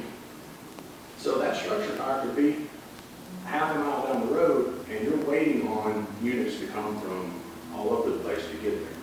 So what we would like to do is we would like to put 2 quick response vehicles up. Now these quick response vehicles, they have pumps on them. They're small. They're much smaller. They're F550s. They use a lot less diesel fuel. They do have pumps on them. and they have compartment doors. They look a lot like, they're called mini pumpers because they look a lot like small fire trucks. But we would like to put those in service, and there's a lot of advantages to doing that. So one of the biggest advantages is one, it gives us 6 more people per shift. We haven't had a major shift increase in a long time. We got 7 out of 15 points in ISO for personnel on shift. That's why we got so 10 points is a whole number. If we would have got the extra 8 points, which we could have had even with 6 people, but we would have got a lot more. But if we would have gained those people on shift, then we would have been a lot closer to getting 1 in ISO just in that alone, because they're grading us. They look at everything. They're very good at looking at everything. They say, okay, your population is this, your geography is this, all of these things. You need more people on scene. So a couple of things happen when we put these mini pumpers up. One is we get long driveways that we can't currently get down. There are several of them in Forest territory, Files territory. Again, anybody listening, I appeal to you to please cut your trees so we can get these trucks down. But if we have these trucks, they'll have specialized equipment on, they can get down these long driveways. We can buy woods fires that we currently can't take a fire engine off the road. These are four-wheel drive vehicles. We can fight woods fires more effectively. They won't run the whole county, but they'll run a much bigger than what station. We're not putting in new stations. These would be double companies. They'll run, so if they were at station 3, they would have a much bigger response area than just 3. They wouldn't go all the way down to the south side, and they wouldn't ride 40 miles, whatever, 20 miles to get somewhere. 4 would kind of take their own medical, because it doesn't make sense at some point, right? So they would have a much bigger response area in where they're at. So we're not asking for any more stations. We just want to put these 2 units up. Again, these units, we have to order them, and they still have to be built, and those things still have to happen. But we would put personnel on them, and I'll talk about that in my personnel request. So that's the idea. So now, if we have one at Station 3, and that cut finger comes out of Station 2's territory, and that truck says, you know what, we're going to go run the cut finger. Now Engine 2 is still in service. They can still run that structure fire, or that record entrapment, or whatever's going on. The cardiac arrest is down the road, and it doesn't take them out of service. So there's so many benefits, and I hate to use other agencies around us. There's not one county that touches us. I mean, which counties touches? There's not one county that touches us that does not do this. And as we did our research, it's trucks, diesel fuel, and everything have gotten so astronomically expensive. It just doesn't make sense anymore to run these big trucks with the personnel to medical. Seems glaringly obvious that that's what we should do. I think it's a great idea for effective response. And we did this during COVID. It's not a new concept. We had Rescue 1 and Rescue, we call them Rescue 1, Rescue 2. One time we had Rescue 3. This was actually, I was kind of helped with the operations side during COVID when I was a battalion chief, and this was my idea back then, and we did it out of F-150s. That could work, but it's not what we need. These trucks would have specialized rescue equipment and keep our big squad from having to come out on basic door pops and things like that. We need the compartment space. We need the pump. That way when they go out and modeling fires and things like that. But it doesn't need to be like an F-150 or an S-250. It needs to be a mini pumper. And it needs to be able to hold the personnel in the turnout here. So there's a little bit. You had a picture in your video earlier. Yeah, so we have one. It's just a 2-door. The one with the special operations, that one doesn't have a pump. That was our old hazmat, okay. But it's very similar to that. It's elongated with a pump on it. So, this one. All right, and so what? Let me go forward. I'll just sit here and go. I apologize for that. I should work forward this. So our operating budget, the only operating expenses we're asking for change is $166,550. So last year we had $2,233,955, and we're asking for $2,400,000. And on the next page, I'll show you where that comes from. So one of the things that so I told you there's 3 pushes. One was for the quick response vehicles. The second one is for firefighter physicals. My NFPA 1582, we're supposed to do firefighter physicals every year, medical physicals. We have never, since I've been here in 18 years, we have never done it. That is something we're supposed to do. It's very much like a DOT physical, or we call them hazmat physicals, where it's a lot deeper than a physical like you go get that our insurance company will pay for. So it's not the same thing. They actually go and do, I wouldn't say a cardiac stress test, but it's very similar to the strong. We do all those things, going through everything that you need for that. So I'm requesting funding for that. We're still working on getting firm numbers. I put in there $500 per physical, but I think we can get them in cheaper than that. Also, especially with the event we've had, we are asking for a mental health program, which is, we're actually wanting to go ahead and get that started.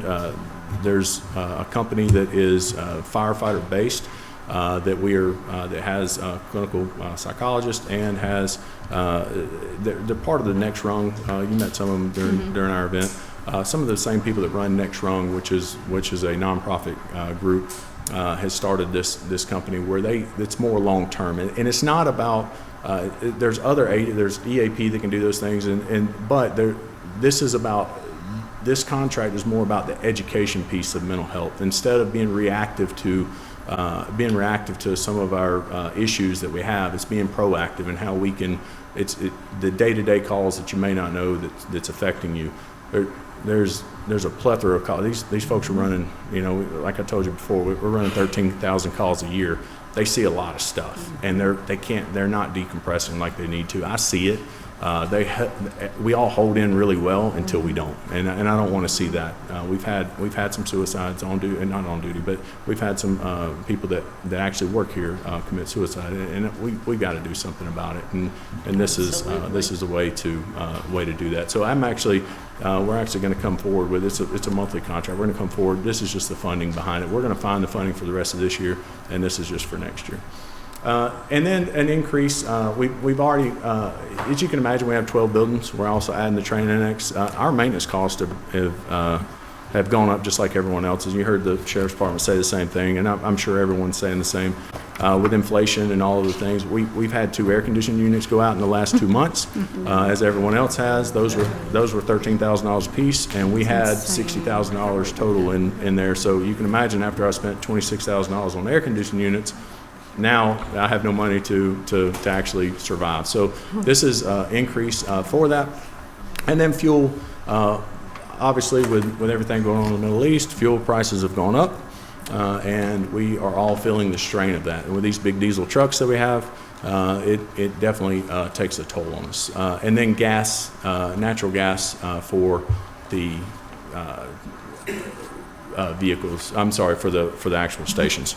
So again, all in all, the budget increase is $166,550 for our actual operating budget. This is our current organizational chart. We have at this time we have 1 vacancy for fire safety educator. We have 3 lieutenants. We have 5 sergeants, which are actually doing sergeant testing over the next 3 days, starting today. So hopefully we're going to fill those positions, but every time we fill 5 positions, it creates 5 in the next line item. So we'll have 16 firefighter vacancies by that once we do the sergeant testing. Should we have enough successful candidates to go forward? So what we're asking for, we're not asking for any administrative personnel. No, we're not looking to change our org chart. We did that last year. We cut several positions last year. This year we're asking for is 6 lieutenants, 6 sergeants, and 6 firefighters, and that is simply to staff the trucks, the quick response vehicles that we want to put up. So that would be 3 people per truck. So that's 6 people per shift, and then there's 3 shifts. So that's the personnel. The reason for the lieutenant on the truck is the one that makes decisions. and they are, they're the ones that have the vested time. You don't want to put 2 firefighters or 3 firefighters on a truck, send them out and say, y'all go do good. Hope you have enough experience to figure it out. You got to have an officer on the truck. You got to have a sergeant. The sergeant drives the truck. All right, there's still fire apparatus. They still have pumps on them. They still they need to. They have to be able to operate that truck. They are mini fire trucks, is what they are. So they need the same level of training that the sergeants on the engines have. And then the 6 firefighters. Somebody's got to do the work, right? So they are the firefighters have to be there for. They do show up on a street, and these would run structure fires just the same. If they weren't on another call, they would run structure fires. And if they get there first, which likely they will, you have one sergeant that stands outside and pumps the truck. If they're making a quick attack or what we call a quick grab, where there's someone inside or we have a pretty good idea there's someone inside, they need to go in, we have to send at least 2 in, right? So the firefighter and the lieutenant go in, make the grab, and come back out. So that's the reason for 3. NFPA says 4, but we're going to start with 3 and see how this works. We know it's going to work great, but whether or not we need that 4th person on these apparatus or not. So these 18 new positions are in addition to what on the previous page you had in vacancies? Yes, ma'am. So these are the current vacancies we have, which we're working with. Again, that next recruit school we do should fill these vacancies up. Of course, we may lose a person or 2, sure, but the next recruit school should fill that up, and then this will be this will be the next. The next 18, yes, ma'am.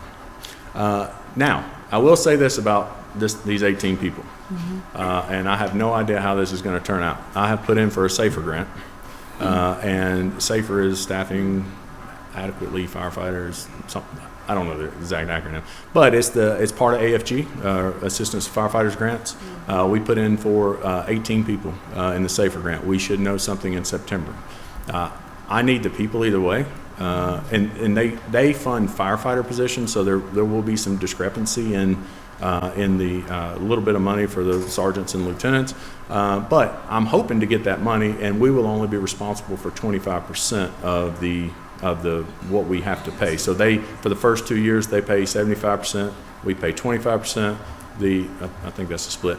And then the third year, the third and final year, I think it's a 35-65 split where we pay 65, so they're kind of priming you to get ready to take on the 100% at the end. Now at the end of that, we can put in for more SAFER grant if we want to, but generally they fund for new positions, not old ones. So hopefully we get these funded, I think that's great. And what we see on the how much it will cost to put these people on online will be reduced by 75%. But again, I won't know until. The need doesn't go away because the grant does if they don't approve us for the grant. We've also put in for $800,000 in radios to replace our mobile radios for AFG. That's a totally separate thing. And we put in for fire safety education grant as well. So all of those things we're trying to find new funding sources. So the budget impact for these positions are for the 6 lieutenants, 6 sergeants, and 6 firefighters is $1,368,000. Quick question for you. Yes, ma'am. Does the type of call does that matter how many people go out, or regardless if it's a paper cut, it's going to be that many people, or if it's a brush fire? So does that matter?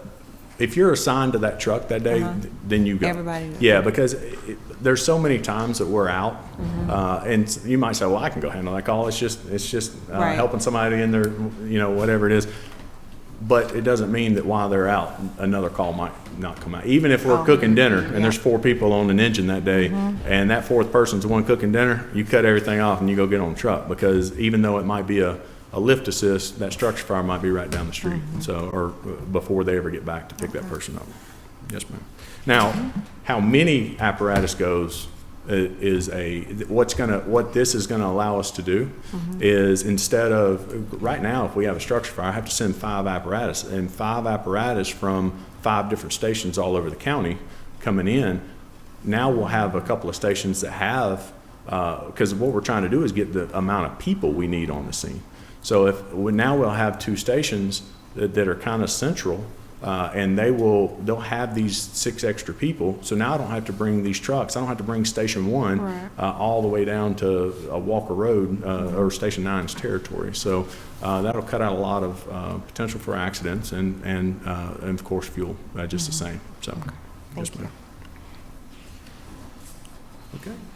All right, and then finally, our capital improvement plan. I'm sure I'm probably running short on time, but again, most of our improvements are for apparatus. If you look under construction heavy equipment, that's the bulk of our apparatus. What I will say about this is I have to list it whether it's funded or not. Some of the things that are in here are already funded through SPLOST. So, for instance, I'll use I think 2028, we're getting the ladder truck that's already been ordered, and it's SPLOST funded already. So we won't need that funding necessarily, but there are several that we will need funding for. The new buildings, the 2027 is Station 4, it's been funded by SPLOST as well. And then, in 2028, the Station 8, we need to rebuild Station 8.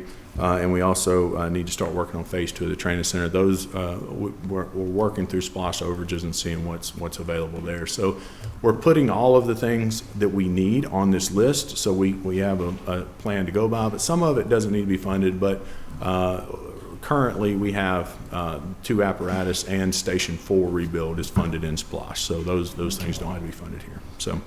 But this, the construction heavy equipment are generally apparatus. The one in automotive, the 57,000 we need this year, we need to replace our dive boat. It's a pontoon, like an 18-foot pontoon, and it's in pretty poor shape. We need an actual dive boat. We've had 4 dive team responses this year in Black Shoals alone. So we need to look into that. Wow. We do have some other cost mechanisms with impact fees and other things that we can look into as well. So we're always looking for funding sources. The capital improvement plan, we're just trying to put it out there. That way we know these are the things we need. And if you know anything about me, I only tell you what I need. I don't have a lot of wants. So these are things that we need to work on. So some of it's air packs. The air packs we wear, they're very expensive. We have to plan for those. And a lot of the things, as the Sheriff's Department was talking about their stab vest, a lot of the things we cannot go past a certain date. Our air packs, we have a lot of them because we have a lot of trucks, a lot of people wear them. They are 15 years and they're done. They throw them in the trash. So, and they're over $8,000 just for the pack, and the cylinders are $1,500 now. So, I mean, just things like that. We always having to look for and plan well ahead in advance. So, you have any specific questions about these items? No. Okay. All right. That concludes my presentation. So, Well, thank you. Thank you very much. Of course. All right, thanks. So next we have Coroner George Levitt.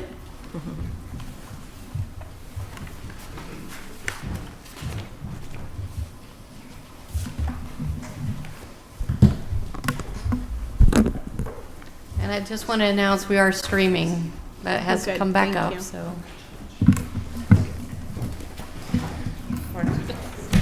Good afternoon. Good afternoon. Right. Well, I don't have $20 million budget to like the fire department. So, but I just have a few things here. What number are we on? 20. Okay, thank you. Yep. All right, I'd like to first of all, Yeah, tab 20. Thank you. Got it. Ready. okay, all right. Good afternoon. I'd like to first of all start with our vision, mission, and our values at the coroner's office. Okay. Our vision was to provide compassionate and timely scientific, rigorous death investigation services that uphold the dignity for the deceased, support families with respect and clarity, and strengthen the public safety through accurate, independent investigations. Our mission is to conduct thorough, impartial death investigations with providing clear answers to families and other parties involved. And our values at the coroner's office is integrity, compassion, professionalism, public service, and accountability. All right. We've had some opportunities and challenges at the coroner's office. Our biggest success right now is the morgue that was built a few years ago. And just to say a little bit about that, it is actually the premier morgue that a lot of counties are coming and looking at to see what type of design that they want. So that's just been very impressive. When counties want to build a morgue, they call us, or whenever we go to training, they always ask us. We had the coroner from Albany, Georgia come up recently, and he's going to build one just like we have. So that's been a great success, and so we're proud of that. But How much availability is there? I'm sorry? How much availability is there? As far as in the morgue, as far as body space, we can get 40 on the racks and about 20 more around the walls. So we have tremendous amounts of space. And we built that during the pandemic, you know, so we'll always be able to have space for bodies. One thing that really motivated this move is because federal government always calls every year to see how many spaces we have. Before we built the morgue, we had no space. Right. And now we have space to help the federal government. The hospital was our friend. Yeah. And so we worked that out, and I just want to say thank you all for allowing that to take place. Opportunities that we have is the opportunity to grow in knowledge in the death industry, to become proficient in the death investigation. So I'm big with understanding death and what it takes to provide services to the family and to our community. So we always have the opportunity to increase our knowledge in death investigation. And so we want to be premier when it comes to death investigation. And then the challenges that we face at the coroner's office is things that are really out of our hand. And I like to say it's the timeliness in the death investigation with the challenges of things that are outside of us. Sometimes the GBI is involved, and it takes time for them to do their investigation. So other entities that we're responsible to may slow up a death investigation. So those are our challenges that we don't have control over. So, okay. And our goals and incentives, you know, we are committed to providing accessible services and information to all members of the community. We work to remove barriers and ensure respectful, equitable access for people of all abilities and backgrounds. The coroner's office serves all people with fairness, dignity, and respect, providing compassionate and impartial service to every family and every community in the community.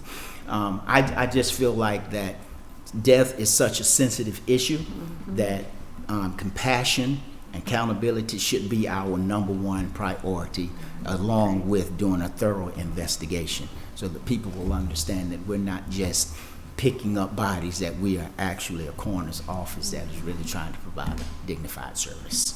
Okay. And our innovation, we want to become the epicenter to give support to individuals and other agencies.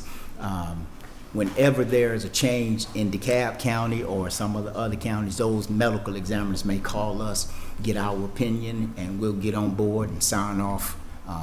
Recently, there was a television show that wanted us to be involved with some things with the coroner's offices and medical examiner's office, so we're proud of that. So we want to be an epicenter, so not of death, but just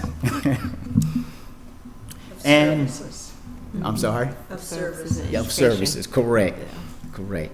On our operating budget aspect, we didn't change too much of anything, but we had an issue that made us have to look at some things. Recently, we had a power outage, and the power outage was pretty significant. We had bodies, and we had to move them because there was no power in the morgue. So I had to move them over to where there was power so that we could keep those bodies preserved. And so that made me think, you know what, we need a generator. And that's going to affect the budget a little bit. Not a whole lot, but I think that for safety, and for protection and for preservation, that's something that we really need to look into, and I give an estimation of about $50,000 to $60,000 for a generator. That's installation and the generator. Okay. And some of these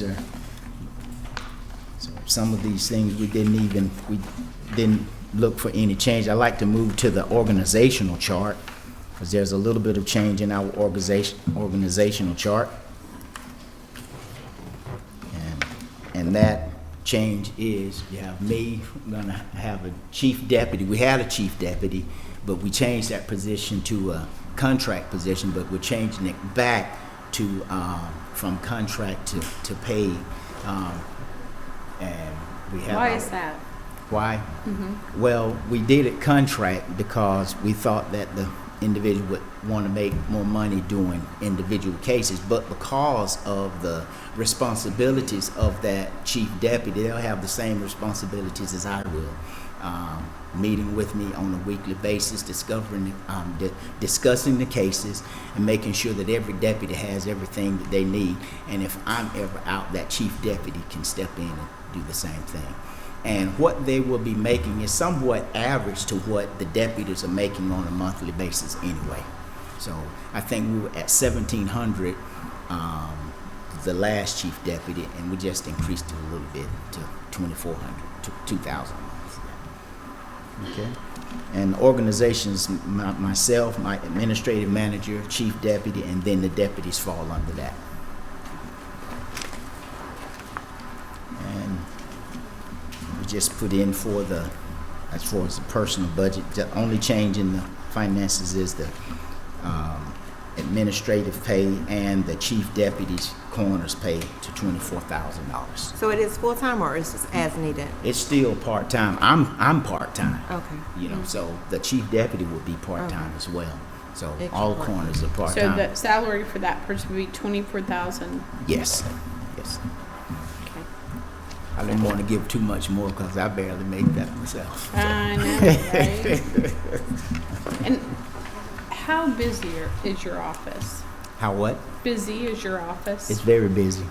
It's very busy. Okay. Yes. We do about 350 cases a year. Yeah. All of them don't go in for autopsy, but we do about 350 cases a year. That is about 125 goes in for autopsy. The others we do on scene if there are medical conditions that, you know, we advise that we don't need to take them in. And we try to keep it under 100 because we're contracted for 100 autopsies a year, so we try to keep that under 100. But sometimes we go over. And in the years, it's going to increase. You know, if there's ever another pandemic, which there's possibility that we will have another one, it's going to go over the 300. So.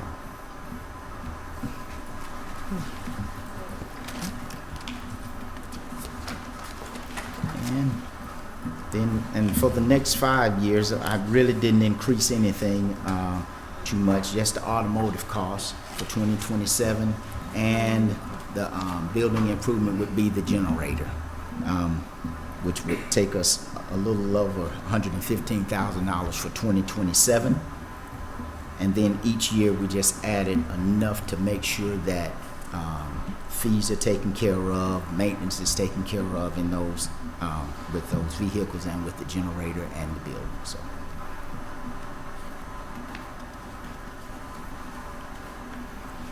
And that's everything I have. Okay. Thank you. Thank you so much. I appreciate it. Thank you all. Okay, so we are at a point to where we can break for lunch and come back at 1 o'clock. 1 o'clock will be stormwater. We'll start off with stormwater. Wait. Okay, so we'll move stormwater up. We've had some moving around of presentations today. Public Relations presented yesterday, and we have a little bit of time, so we were moving some presentations around. So the next one will be at 1 o'clock for stormwater. Okay, very good. Sound good? Yeah. So do we want to break now? Sure. Okay, great. So we'll Thanks. recess and come back at 1 1 o'clock, o'clock. yeah, okay. We're back and we're continuing our budget hearings. And we thank everyone for being here. So up now we have our elections board that we'll hear from. Superintendent Cynthia Willingham. Yes, good afternoon. I thought I was at 120. I'm not. You're so special, we don't want to waste your time. That Right. We're going to have you go ahead and go So now, get if on that's up here okay. at tab 2. We're excited to hear from elections right now. Yay, I love that. Love it, love it, love it. They were so anxious to see mine because they made me go yesterday. So that's why they could not wait any longer. So. He still owe us a video too. Move to the front of the line. All right, well, I love it. And Director Sanders, Chief Sanders, I did get your email, so I'm going to make this short and won't give you all an Easter speech today. Good afternoon, everybody. Good afternoon. I hope you guys had a great lunch, and I hope after my presentation that I leave with all smiles Okay. on my face and yours. Great. Finance Director. Oh, yeah, here. All right, so let's get started. Commissioners, if I may, give you copies that will make Thank my budget presentation just a Thank little you. bit While you're easier. receiving the information, it is tab 2 in your books. Thank you. Everyone, please turn to page tab 2.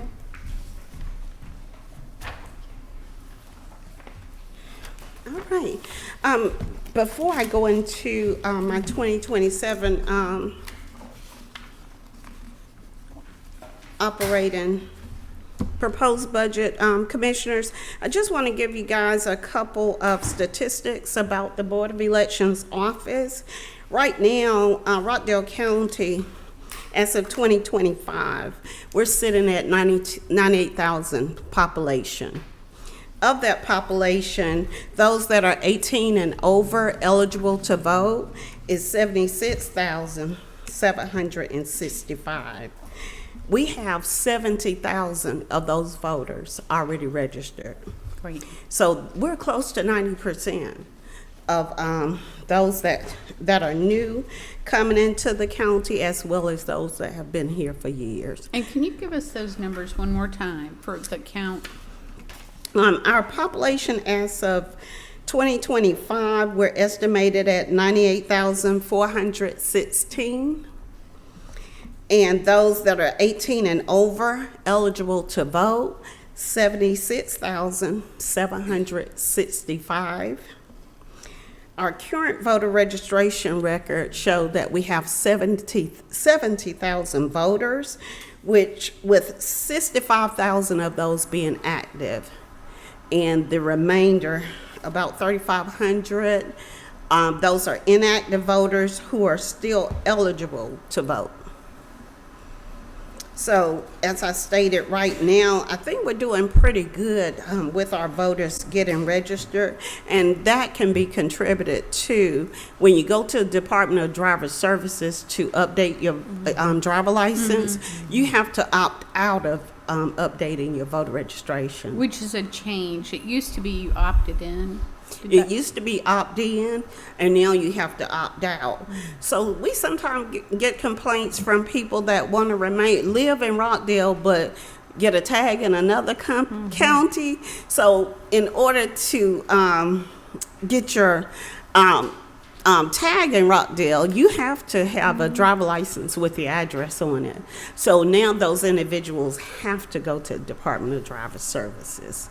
And so that's the reason for we have that high percentage of voters in our county. So I just wanted to share that information with you. And I would start on page 7 as it relates to our proposed operating budget that have the justifications. And I will speak from the document that I gave you, everything that's highlighted in yellow and green. So, Commissioners, for 2027, it will be what we call an off-election year. 2027 is usually municipal election years, which in November of next year, we will conduct the City of Conyers election. We do not have any election scheduled for Rockdale County. Now, if there's a special election call, then we would have to do that. We would have to conduct that election. But as of now, we know of no special elections to be called. Looking at the document, In yellow, starting with rental of equipment and vehicles. As you see, Commissioners, looking at the 2027 proposed, which is the second column from the right, and looking at the 2026 current, you see that we're saving the county $28,000. And so it's not an increase, it actually will be a decrease in our 2027 budget. Along with looking at communication, it would be a $45,000 cut, $45,200 increase. Advertising, $1,700. Printing and binding, $43,250. If you flip the document over, the biggest saving is contract labor. That would be poll workers for each of the election. It would be a decrease of $258,220, as well as general supplies, $22,000. Overall, a $428,870 difference between 2027 and 2026. So we didn't have anything that we proposed over 5,000. So you all did not see that in the budget. Do you mind explaining how you came up with these savings in these different areas? Because we will not have elections because next year. the year. Okay, right, so we Okay. didn't have to budget for those items. got it. So Okay, thank we you. do have to budget for a special election with a runoff, and that is included in the budget. Okay. So that's like $170,000 to conduct a special election with a runoff. So these numbers are comparing to 2026 rather than the last election we had was 2024. And if you want to see the actuals for 2024, they are to your left in the fourth column. Those were actual expenditures. And so compare those to 2026. 2026, we budgeted at $928,550. We still have 3 elections to hold. And 99% of the time, at the end of the year, funds go back into general funds. We thank you for that. If you flip the page, going over to page 8, to talk about personnel services, this is the, page 8 is the current organizational chart, which it shows that we have 6 employees in the department, including myself. The Board of Elections oversee the department. We have 6 employees, 5 full-time, 1 part-time. So that would be Josephine Newton, who's our part-time staff person. If you look at the proposed, we are proposing an elections administrative coordinator position. We have a person that has been serving in a temporary capacity since 2020, February 2020, and that's because of the new demands with the new system. Duties that was once performed by one of my staff members, those duties had to shift when we went to the new voting system. And so this person is responsible for poll worker recruitment, retention. They're responsible for our department payroll. They also are responsible for polling place reservations to ensure that all polling places are reserved. This person serves as our county department liaison. They perform all administrative tasks as well as supervise the administrative staff up front. We had to shift these duties to that individual because of the new changes that we face with the new voting system. And so with this position, the duties are year-round. So it's not for each election. This is an administrative position and it's year-round. The cost, I believe, was $37,825,000. That would be the salary. It does not include benefits. Oh, it does not include benefits. It does. It would. It would include benefits, but we don't have that information when we propose our budget. I'm not sure if it was included with the Human Resource Department budget. It was, okay. It was, and it's $37,525,000 a year.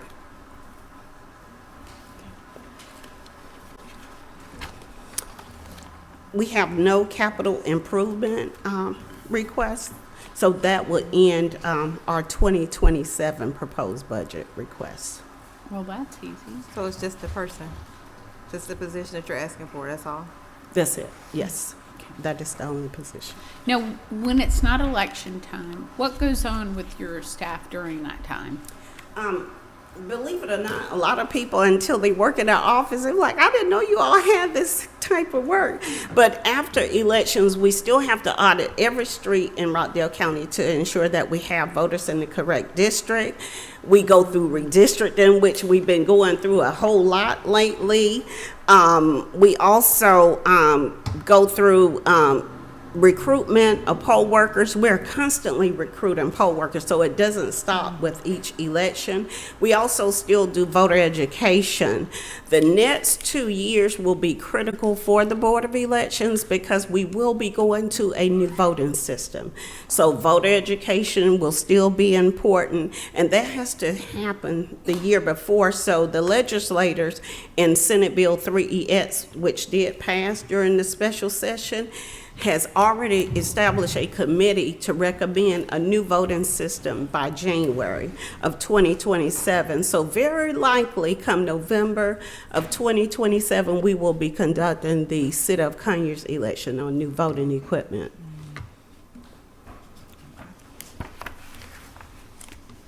Do you have any? I don't. No, ma'am. Thank you. Well, that was nice and simple. Thank you so And we're much. smiling. Oh, yay! All right, and if I could, board members, if I could just take a moment to let our voters know that we do have a special election runoff on August 25th, with early voting starting August 17th through August 21st, meaning that there will be no weekend voting because of the lateness that we get the database to prepare the voting equipment.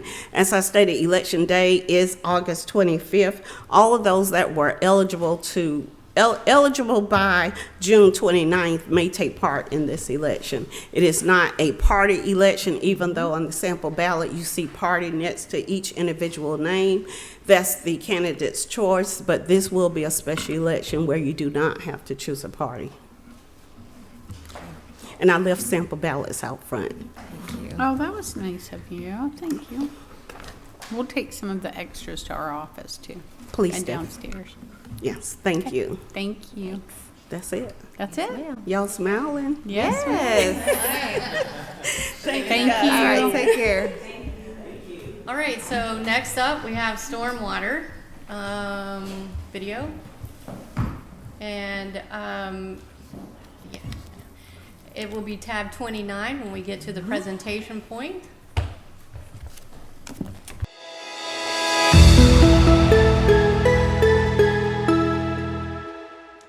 Hi, I'm Terrence Simpkins, Director of the Rockdale County Stormwater Management Department. I wanted to take some time to tell you a few things about my department and how it impacts you. Rockdale County Stormwater Management is dedicated to ensuring the effective management and quality of the county stormwater systems. Our mission is to protect public health, preserve water quality, and prevent property damage through comprehensive stormwater management practices. We work closely with the community to promote sustainable practices and enhance the county's natural water resources. The main services provided by the Stormwater Management Department are stormwater infrastructure maintenance, water quality monitoring and improvement, floodplain management, public education and outreach. Infrastructure maintenance is the regular inspection, cleaning, and repair of stormwater drainage systems, including pipes, culverts, and retention ponds to ensure proper function and prevent flooding. Water quality monitoring and improvement consists of the monitoring and testing of local water bodies to assess pollution levels, implementing best management practices to reduce contaminants, and ensuring compliance with state and federal water quality standards. Floodplain management includes managing and updating floodplain maps, providing flood risk assessments, and assisting residents with flood insurance and mitigation measures to minimize flood damage and protect property. In public education and outreach, we conduct educational programs, workshops, and community events to raise awareness about stormwater issues, pollution prevention, and the importance of maintaining clean and sustainable waterways.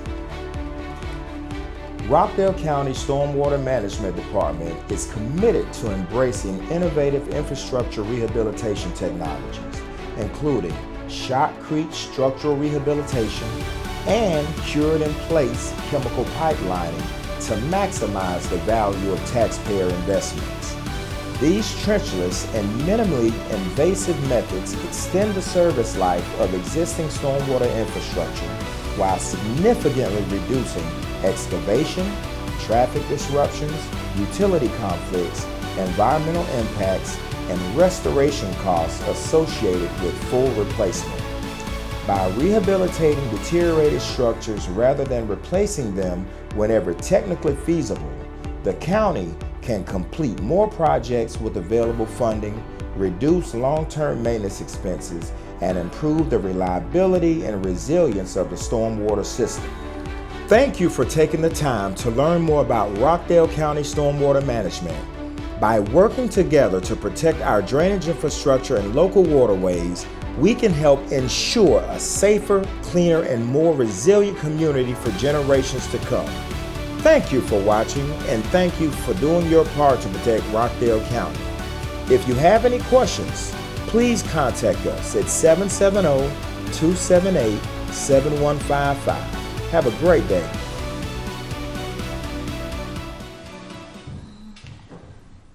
Very nice. Good afternoon, Commissioner, Madam Chair. Yes. Great to be here. We'll get right into this 2027 operating and 5-year CIP budget presentation. Oh, the clicker's up. Oh, okay, here we go. Okay, down arrow. Wonderful, wonderful.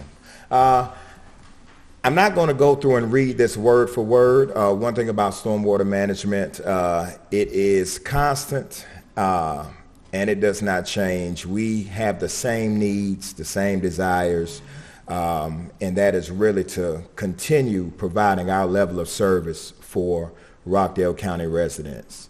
A lot of this stormwater infrastructure in this county has a shelf life of 25 to 30 years. Some of it now is going on 40 to 50 years without being replaced. Our embracing of the emerging technologies, the shotcrete, the pipelining has what has helped sustain us and keep us going without major negative impacts to the community.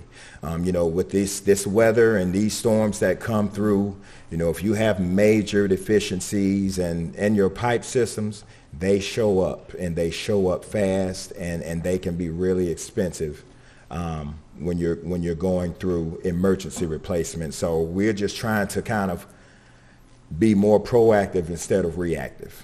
But can you talk about shotcrete when you do the shotcrete for the pipes, what that means? And I'll preface that with open cutting pipes is very expensive. You get into utility conflicts, having to work around water lines and work around fiber optic lines. And as we all know, when you mess around and hit those lines, it can be very expensive and cause a lot of disruptions to things.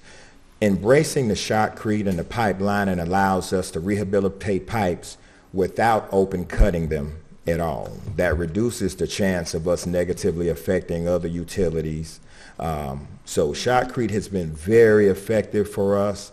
We can basically take a metal pipe with the shelf life of 25 to 30 years, reinforce it with the shotcrete, which is basically reinforced concrete, and it goes to basically 100-year lifespan then. So we save nice amounts of money by embracing those alternate technologies. So you use that technology to go in those big pipes and surround the inside with concrete? Yes, yes. But basically the process in a nutshell is you have a pipe, and as long as it still somewhat has its shape, it's round, you can see through it, you're in good shape. So you go in, you reinforce it with a wire mesh or rebar, depending upon the size. And then once you have it that reinforcement locked in, you come in and you spray it with a high-strength concrete, and then you allow it to cure. And that just totally reinforces the pipe and extends its life out in a major way. Okay. We're going to move on through sustainable infrastructure for a connected community. As we know, our citizens here in Rockdale are very engaged. They are a very engaged community, and I love going out and talking to people and just letting them know. I think a lot of citizens get frustrated when they just can't get in touch with you. Whether you're providing good news or bad news, at least they are informed. And so that's one thing my department does, is work to make sure that citizens are informed. Our mission, essential stormwater infrastructure services, we've touched on that. You know, with these weather systems that come through, we have to stay ahead of this game, you know, for these weather events that we have. And some of the values: thriving businesses, sustainability, community. Stormwater, it's kind of like one of those out of sight, out of mind things, but when it comes into play, it can be a very disruptive thing. We'll move on. Some of our successes: contracts, construction projects. That is what our successes are. I've been moving to get more work done in-house instead of having to go out to contractors. That saves the county a lot of money by being able to build up my in-house work crews to get more jobs done. And I'm saying we've made great strides as far as training, being able to have the right equipment to where we can get a lot more jobs done in-house. Compliance, submission of the MS4 report to Georgia EPD, that is something that is very important in staying compliant with all of the state and federal regulations. I'm happy to say that has been a constant, and we're doing well with that. Opportunities, equality in stormwater rates. Right now, citizens, regardless of the impervious surface they have at their home, or they're all paying the same rate in regards to residential. Something we've talked about is moving to stormwater rates based on the specific amount of impervious surface on your property.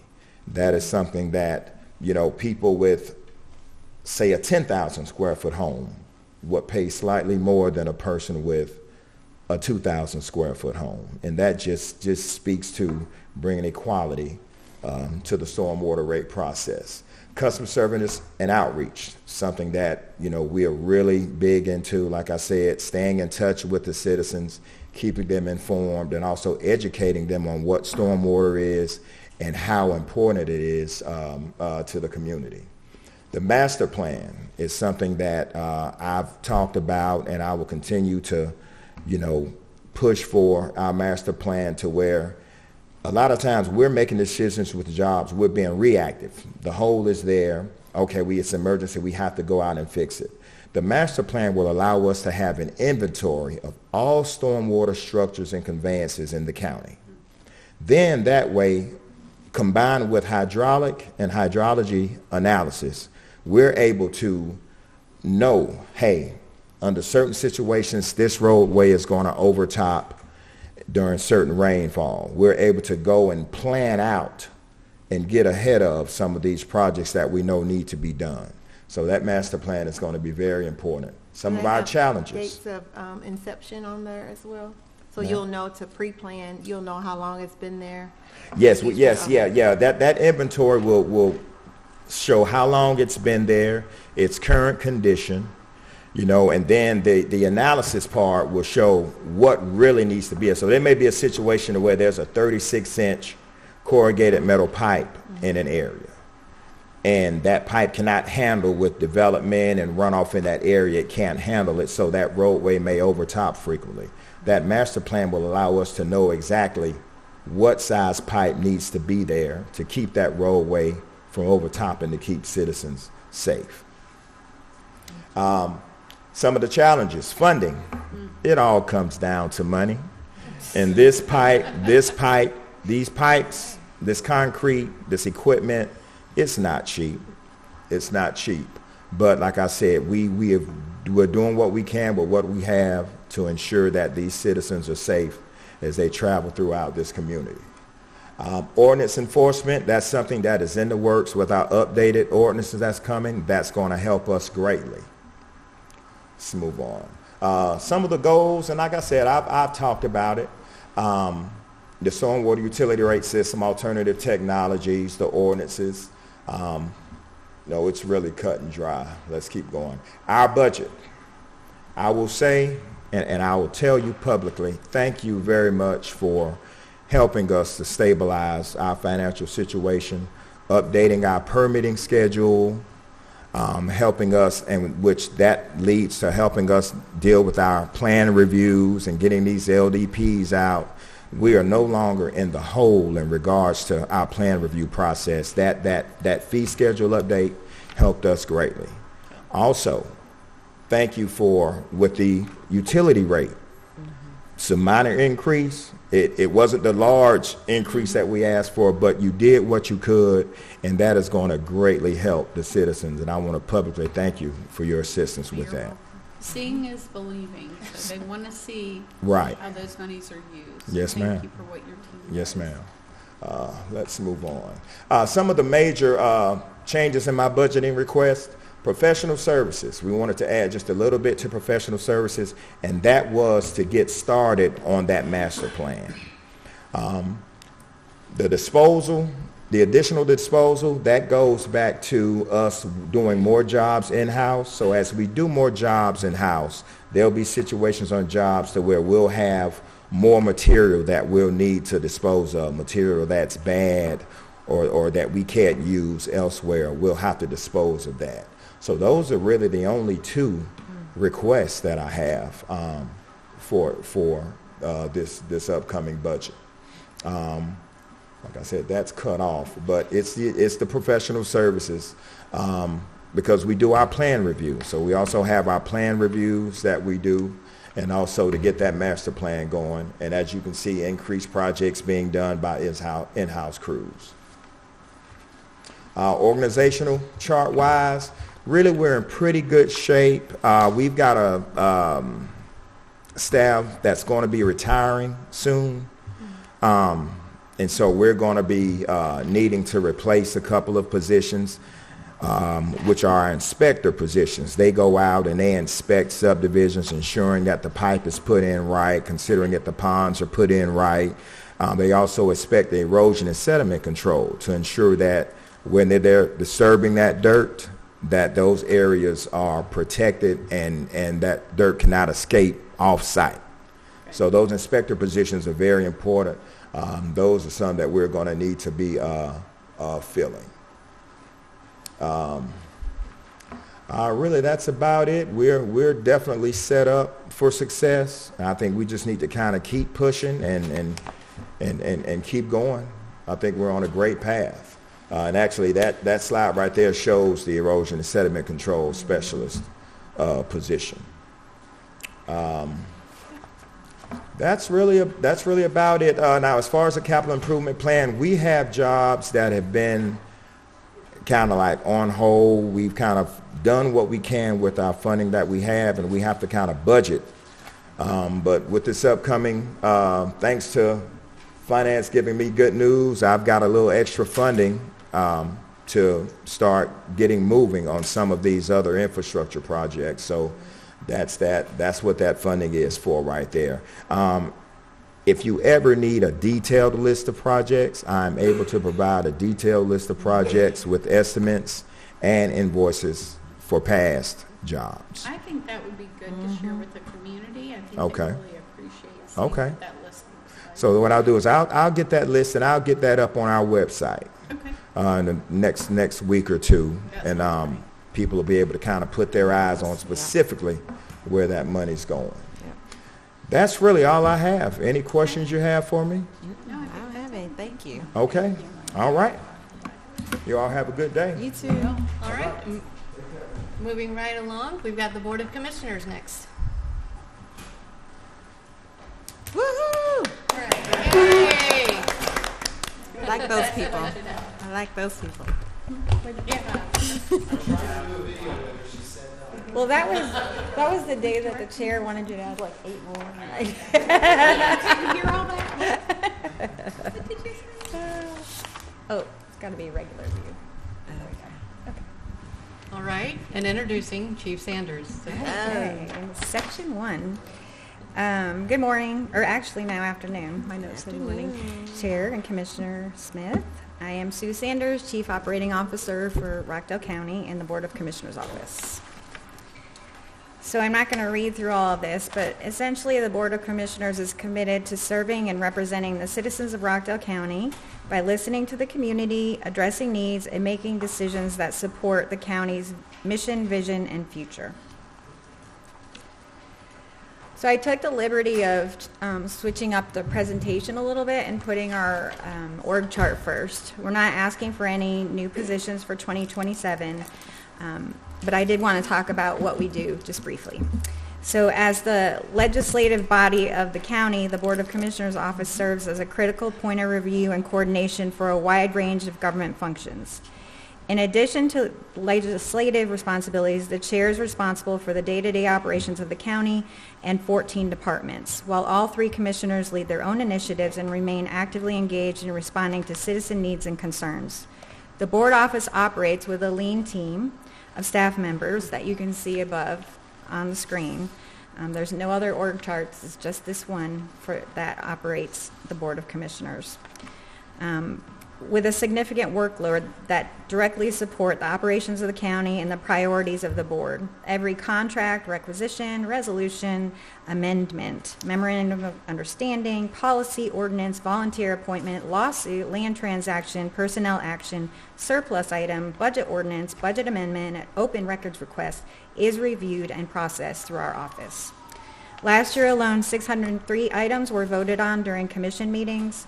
Additionally, since we went live with our Just FOIA open record software in the last week of February of this year, 640 open records requests have been input into our online system. And that's just requests. So that doesn't account for the back and forth in emails. That doesn't account for the number of documents that have to be produced. I've seen some come through with hundreds of email requests and things like that. So just to give you a little insight, it's no one's hanging around at the BOC. We're all running and working and processing all of these requests. And our sole purpose really is to support the board who supports the citizens and works for the citizens. So I did want to take a moment to thank and recognize all the staff members for the BOC that make this possible every day. Their dedication, professionalism, and commitment to serving the board, our employees, and our residents are what allow us to continue meeting the demands that are placed on the office. I did want to note on that slide, under Jennifer, under Director of Government Affairs and County Clerk, the Office Administrator, that is where a core part of the open records request are addressed. And so that position is needed for all those open records requests. Yes, absolutely. So for this year, a few milestones that I just wanted to point out. The Johnson Park, our first inclusive playground, we had ribbon cutting. We dedicated the Fire Station 5 renovation, as well as the first skate park in Rockdale County, which is a partnership with the city and the county. Upcoming projects, so the splash pad should be complete within the next month, and that will enhance further what we have at Parker Road. The community garden, that is in. They are working on the beds before we have a ribbon cutting so we can have a full display of what will happen at the garden, but that is also very shortly. You'll be getting an invite for an event, as well as the administration building. So the departments that report to the board that are going in the office in the building will be starting. We start September 1st. and for the first 2 weeks of September. So that's a big deal, and we will be working through all of that. We won't initially have our board meetings immediately in there. After the building we've moved up and cleaned is when they'll install the sound and video equipment. They can't put it in while there's all that dust in there, so they have to do final cleanup and all that. So we will have, and that way it gives PR time to test the equipment. So we'll have the date of the first board meeting to come as soon as we have all dates for all of that. Additionally, the new courthouse, so the new courtrooms will be ready, and they'll be moving in towards the end of October, November timeframe. I did want to mention that we do have a public update for the Judicial and Administrative Complex scheduled for Monday, August 17th at 6 p.m. at JP Carr Community Center, and we'll have boards showing the progress. We'll have a parking deck design concept. Right now we're finalizing that to go out to bid, as well as an update on the financials and allow the citizens to ask questions about the project. So that will be, again, August 17th, 6 p.m. at JP Carr, and we'll be advertising that as well on social media and the internet. So just a few initiatives regarding transparency. The board has expanded its community outreach efforts through collaborative events together, as well as some individual commissioner initiatives. The Citizens Government Academy was one I wanted to highlight that public relations took under their wing there. It was a tremendous success. We've had a lot of positive feedback and are looking forward to the second session. As well, we've engaged in the retreats that we've had several, I think 3 now, 4, maybe 3 since our last budget meeting, but they've all been in the county. We've had town halls, coffee and conversation, which I think is another neat event to get personal, in the boardroom.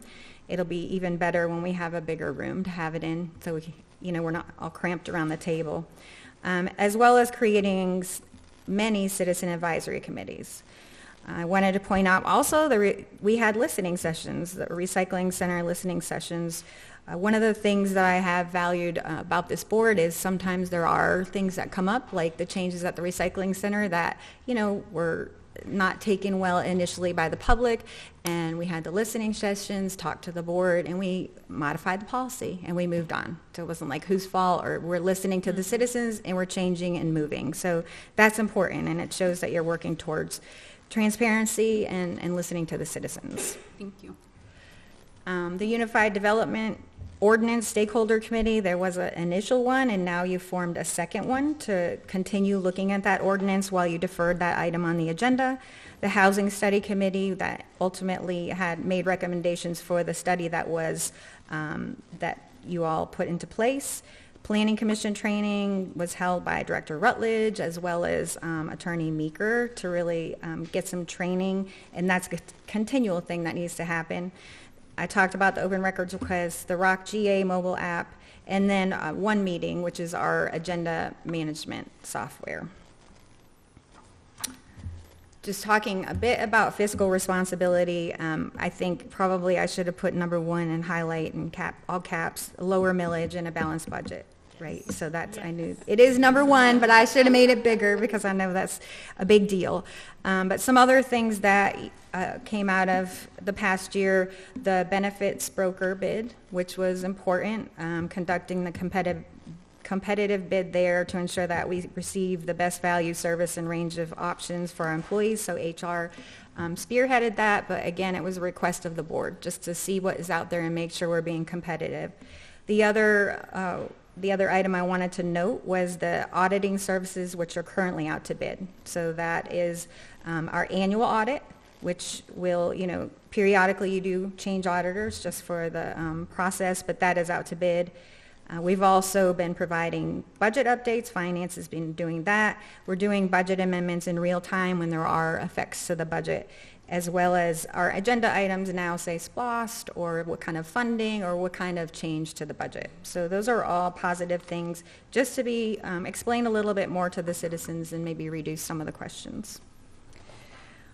Talking about revenue recovery, we implemented fee structures for the Department of Transportation as well as Planning and Development just to make sure they're accurately reflecting the fees for the services that we provide. The recycling center new fee and permit tag system, although a little painful at first, has been going very well.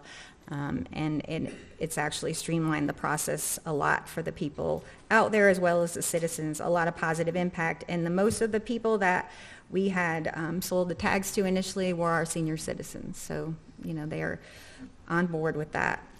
Staff retention, one of the big things for last year was a workforce investment program, primarily for public safety, and really the board recognizing that replacing our public safety personnel is costly with the training and the turnover, and so just implementing that program was a big initiative since our last budget hearings. The congressionally directed spending for this year, the $1.9 million that has been awarded for the Southside Senior Center, the $162,500 for the Veterans Van, and then $500,000 for the Rockdale River Trail. Those are big accomplishments. We also have the fiscal year 23 still ongoing. That's the Restorative Justice Complex. We're working on a change of scope for that to submit. And then still ongoing is the fiscal year 24, and that was changed from 4 individual projects to the Almond Branch wastewater treatment plan.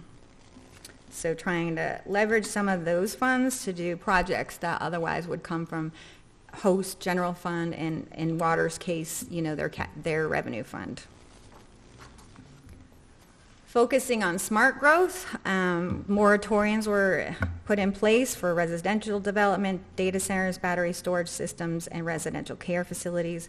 Currently ongoing, the UDO rewrite, Planning Commission and Board of Commissioners training, and then key ordinances involving vape shops, gas stations, and short-term rentals were also implemented. The housing study was adopted, and then we most recently submitted applications for 7 opportunity zones. So working on those smart growth initiatives as well. When is the deadline for this, to be notified about the opportunity zones? So the deadline, we applied, we had to have that in by June, I think it was 10th or something like that. We will be notified in September if we were successful, and then you can implement it in January. So we applied for all 7. So we will hear back. Thanks, Commissioner Smith.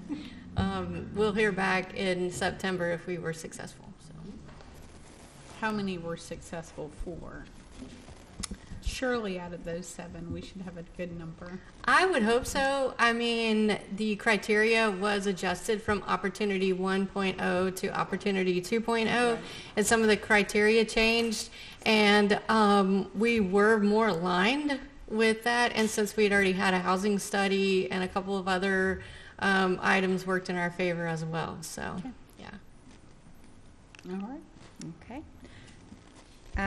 Next, just want to quickly talk about collaboration with our partners. So we continue to collaborate with the city as well as the school board with our Big 6 meetings, quarterly city-county leadership meetings, and that's for the department heads. That's not elected officials. It's actually for the department heads to get in a room between the city and the county and talk about issues, maybe topics, maybe sometimes sharing practices like code enforcement. What are they doing in the city? What are we doing in the county? Mm-hmm. So those have been beneficial. We also host a yearly transportation summit that brings together stakeholders in that area. And then partnering with the city for large-scale community events. The Festive Nights of Lights, we partnered last year, and then, of course, the Red, White, and Boom. That's a yearly partnership. I'm not going to read all of the initiatives because each commissioner has a ton, but these are some of Chair Vanessa's initiatives, and it's not all. Really, I just try to do one slide for everyone, but just really the farmers market, the veterans parade, things like that, she's been working on, the community magazine, which will have a launch date coming soon. Next, the Arts Matter event, which was awesome. I went to that. That was Commissioner Williams and Commissioner Smith working together, hosting that. And Commissioner Williams continued on with her memory cafe, working with seniors, the Living with Dementia, Stepping Up, of course, and then her nonprofit events and housing initiatives.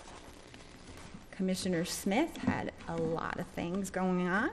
Keep Conyers Rockdale Beautiful, when I was looking at the new events they're doing, the Pop the Cork and then the Adopt a Mile, and so that's really, Yeah, that's. Collection. Yeah, collection, sorry. Yeah, I was like, what are but, yeah. Okay. I was looking on the KCRB page, and they're just doing a lot of stuff, a lot of neat stuff. So that's great. And then the constituent services continues on, as well as she was a graduate of the Leadership Rockdale, and then continuing to do the videos highlighting our local businesses is really important. So working with PR on that. And also for our employees, the pilot homeownership initiative is underway. So I think that's a great one to highlight, as well as the free tax preparation at Johnson Park for several months. So some great things going on with Commissioner Smith. And then these are all the boards that the commissioners represent the county on. Just thought that was an important slide to share. You know, they're everywhere: NACO, ACCG, Viewpoint Health, the Public Health Board. So just a lot. ARC. So they are constantly going to meetings and throughout the community, as well as region and country.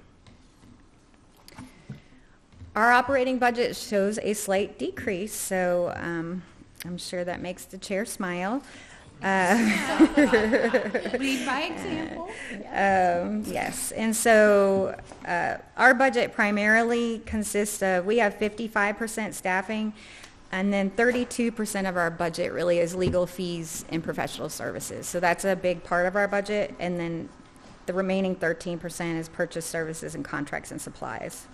So the professional services was reduced about $33,000, and that's based on our current spending, but also we moved some of the money for the magazine over. It belongs in public relations because they're doing it. So that's really just reduced for that.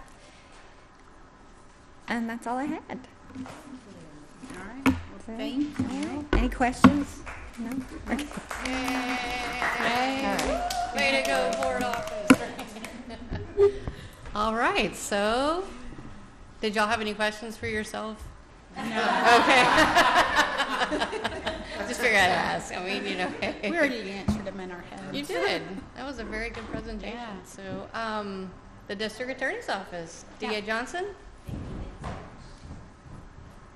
That would be tab 12 in your notebook. Yes. Oh, perfect. I don't have to say next slide, please. Thank you. Okay.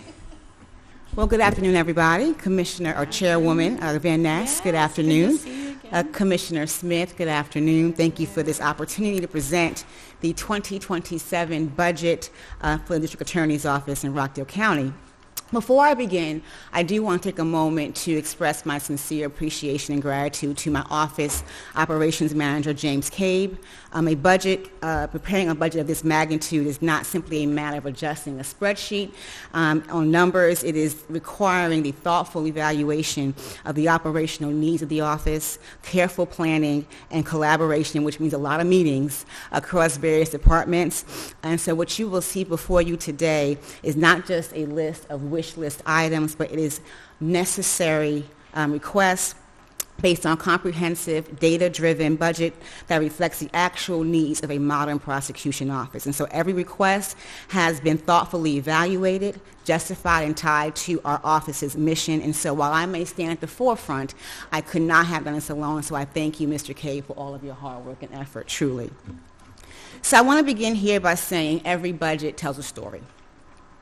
And this year's budget from the Rockdale DA's office tells a story of an office working to meet increasing demands while remaining fiscally responsible and laser-focused on protecting the people of Rockdale County.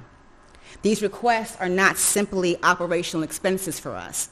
They are investments that allow prosecutors to do their jobs more effectively, serve victims with excellence, and improve efficiency throughout the criminal justice system. There we go, sorry, okay. Everything we request is rooted in our mission. It is our mission to enhance public safety first and foremost by prosecuting crimes while protecting victims and preserving the integrity of the criminal justice system. Along with this and our vision and values, these are the principles that guide every budget decision that we make today. Over the last several years, we have had various successes and have accomplished a great deal. We have continued, of course, in the equitable prosecution of our felony and misdemeanor cases. We have expanded victim services. We have strengthened community engagement through community education, prevention, and also partnerships. We have also significantly reduced printing and binding expenses through digital modernization. Through our analysis, we have had the opportunities before us of improving technology, software, and training for employees, as well as support for expenses related to the prosecution of our pending murder and serious violent cases. We've also, unfortunately, faced various challenges. Like prosecution officers across the state, and I would dare say nation, we have had the challenge of retaining qualified attorneys to perform this incredible yet hard work of prosecution. We continue to experience increasing misdemeanor caseload and felony caseloads involving complex digital evidence. We've had a lack of essential technology to adequately store, process, and present digital evidence for criminal case prosecution. We've also encountered the challenge of not having necessary equipment to connect our investigators with EOC and RCSO, which compromises our safety at the courthouse as well. Can you talk about that again? Sure. And not use acronyms? Sure, absolutely. Possible? So we have our post-certified law enforcement investigators who work right there in our Rockdale DA's office. At this time, they do not have the adequate, what's called, thank you, radio systems to be able to tie into the emergency operating center, okay? We also do not have it to tie into our Rockdale County Sheriff's Office. If a need were to arrive, as they are post-certified law enforcement officers, they cannot respond as quickly or efficiently without those necessary radios. I'm really glad I asked you to repeat Absolutely. whatever that was you were And we're talking going about. to get into that in some more detail, Okay, but it's great. kind of want to discuss what we see as being some of those challenges, and that will help to justify and understand our expense ask, if you will. Maybe I heard you say something about you couldn't access information for EEOC and RCSO. Maybe that's EOC, so Emergency Operations Center. Oh. Yeah, so okay. 911. And that's what you were referring Yes, to? yes, I absolutely. understand. Okay, all right, Okay, thank you. Thank you. Thank you for asking that question. On our next slide, what we have in our operating budget summary is our proposed overall increase of approximately $241,264, as you see up there. Most of this increase is related to personnel needs necessary to manage our growing workload, along with targeted investments in prosecution resources and technology. So while numbers are important, what matters most is what these investments will actually accomplish. They help us prosecute violent offenders. They help us protect victims. They help us improve efficiency in the criminal justice system, and ultimately, this improves public safety here in Rockdale County. I want to spend a few moments just focusing on these three areas in our operating budget request where we have more increases than we did in our previous year. Beginning first with the professional services, there is an increase from last year to $20,000. And this increase is driven primarily by our pending homicide prosecutions. So currently here in Rockdale County, we have 16 murder cases awaiting jury trials. These cases frequently require forensic experts, medical experts, crime scene experts, experts in consultation for the case itself, witness travel across the nation, as well as court transcripts. These are not optional expenditures. Expert testimony is often what allows a jury to understand complicated forensic evidence and reach a just and fair verdict. Investing in these resources ensures that violent offenders are held accountable and helps protect convictions on appeal. What I want to also note is that while the state, in my office, we always endeavor to be ready and prepared to present evidence and try a case, the accused may decide to not have a trial and in turn enter a plea to their charges. But the fact is that we cannot control whether or not they do so. So we as a state, the DA's office, must have the funds and support ready to move forward when needed. And also, with that said, there remains the possibility that we may not exhaust all of these funds at the end of a fiscal year, but we just do not know. What we need to have is the funds ready to go if necessary for trial. So it could very well be at the end of the year that will get returned back to the county, okay?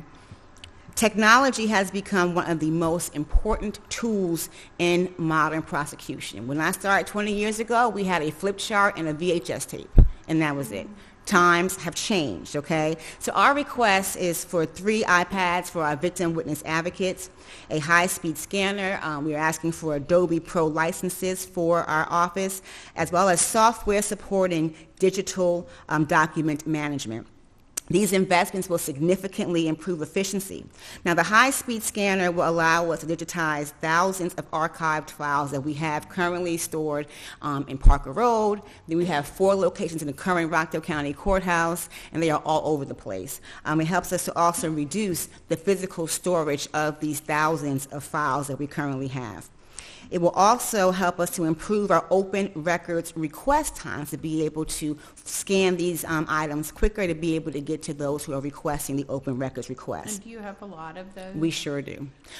What would be an example? So an example would be somebody who may have gotten into a DUI accident and they want to have a civil case, so they're going to do an open records request to retrieve the documents for their civil lawsuit against an offender. Likewise, they may have somebody who has a pending family violence case, and they want to be able to retrieve older cases to be able to document and show what the family history was like involving criminal cases that have either resolved or otherwise been handled here in Rockdale County. Okay. And so we have also requests for some of our high profile cases that are either seen on Netflix or any of those other kind of shows, to be able to scan all those documents that they can then review and potentially use we had one for Netflix, we had one for Law and Order, so you're able to kind of have those documents sent off and scanned for those who make the request. But as you know, with open records, you have a certain amount of time to be able to provide those documents. And currently we have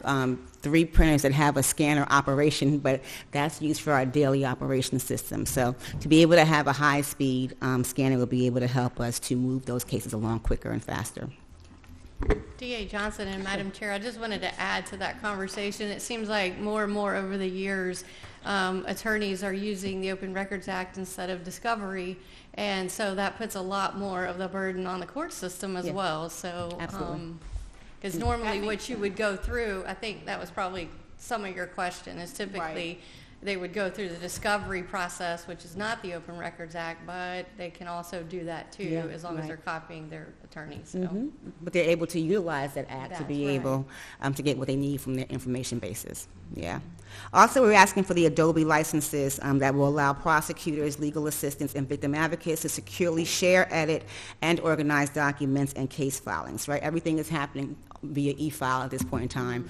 Things are being shared quicker, and we just don't have that license available to us, so we will need to have that to be more efficient. We're also asking to, like I said, equip our victim witness advocates with mobile technology that allows them to better assist victims during court proceedings while maintaining immediate access to case information. So our advocates are the ones who stand right beside the victims when they come to court. There are a lot of questions asked of the advocates by families and by victims themselves, and to have to go back and forth to their office to be able to retrieve or to use somebody else's device is just less efficient. To be able to have in court an iPad to access important information is going to maintain the efficiency for our victim advocates as well, and get the information to victims sooner and quicker. Also, it's important to know that technology is no longer convenience in our office. It is certainly an essential part of what we're calling modern prosecution. The third area is our education and training. Criminal law changes constantly, right? Evidence standards are going to evolve and have continued to evolve, and technology, as we know, also changes. Our victim services evolve as well. If our prosecutors and investigators are not continuously trained, hear me when I say that the quality of justice here in Rockdale County will suffer. The funding that we are asking for training and education is going to support our prosecuting attorneys council training that allows for our prosecutors to be able to have the required continuing legal education training to be able to go over all the pertinent information case law updates related to prosecution specifically. Also, we have our GCIC, or Georgia Crime Information Center certification for our employees, as well as our Tyler Technology training. And so we have Tyler Technology in our criminal justice system. That is what supports our unified case and document management system, and that connects all of our criminal justice partners. So the Rockdale County Sheriff's Office, the clerk's office, the judges, we are all connected via that Tyler system. But we have to be trained to be able to utilize that effectively, because it's a huge, beautiful system. If we don't know how to work it within our own office, then we are not properly utilizing what we are contracted to be able to use. But you have to be trained and by their own people to be able to utilize that system effectively. So training is one of the best investments that we can make because it reduces costly errors, it improves courtroom performance, it strengthens investigations, and ultimately it produces better outcomes for victims and the Rockdale County community. So taken together, these requests really accomplish several important goals. First, they allow us to successfully prosecute increasingly complex homicide cases. If you all know, you have in the palm of your hands your life, your cell phone. And we are seeing more and more with each case that cases are made or broken by what's inside of somebody's cell phone. Mm-hmm. And that's just the reality. But in order for us to be able to adequately use the evidence in there, we have to be able to access it, retrieve it, and be able to know how to do so. And so that's where we need to be able to have the support to do that. Second of all, these requests modernize our office through digitization and technology, and they improve victim services. They also ensure that every member of our office remains trained and current on laws, procedures, and best practices. And finally, they improve efficiency. Every hour saved through technology is another hour our prosecutors can devote to preparing cases, meeting with victims, and appearing in court. These are investments that strengthen justice while maximizing taxpayer resources. So as we move into our current organization chart, I'll move on to the next slide. We are making a request and ask. Our current office consists of 43 employees. That consists of our attorneys, of course, our investigators. We have victim witness advocates, as well as support staff members as well. To meet our current demands, we are requesting an approval of one additional ADA, as well as one legal assistant, too.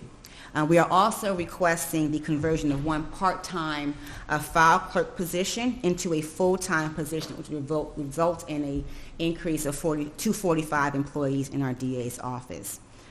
Now, the request for this personnel budget, it has been submitted to HR, and also we are, let me see here, and there was going to be a comprehensive, I believe, study as well for salaries for our ADAs as well.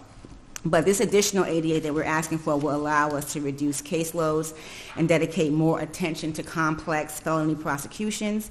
And the legal assistant 2 position will also increase efficiency by ensuring that attorneys spend more time practicing law and less time performing those more administrative functions.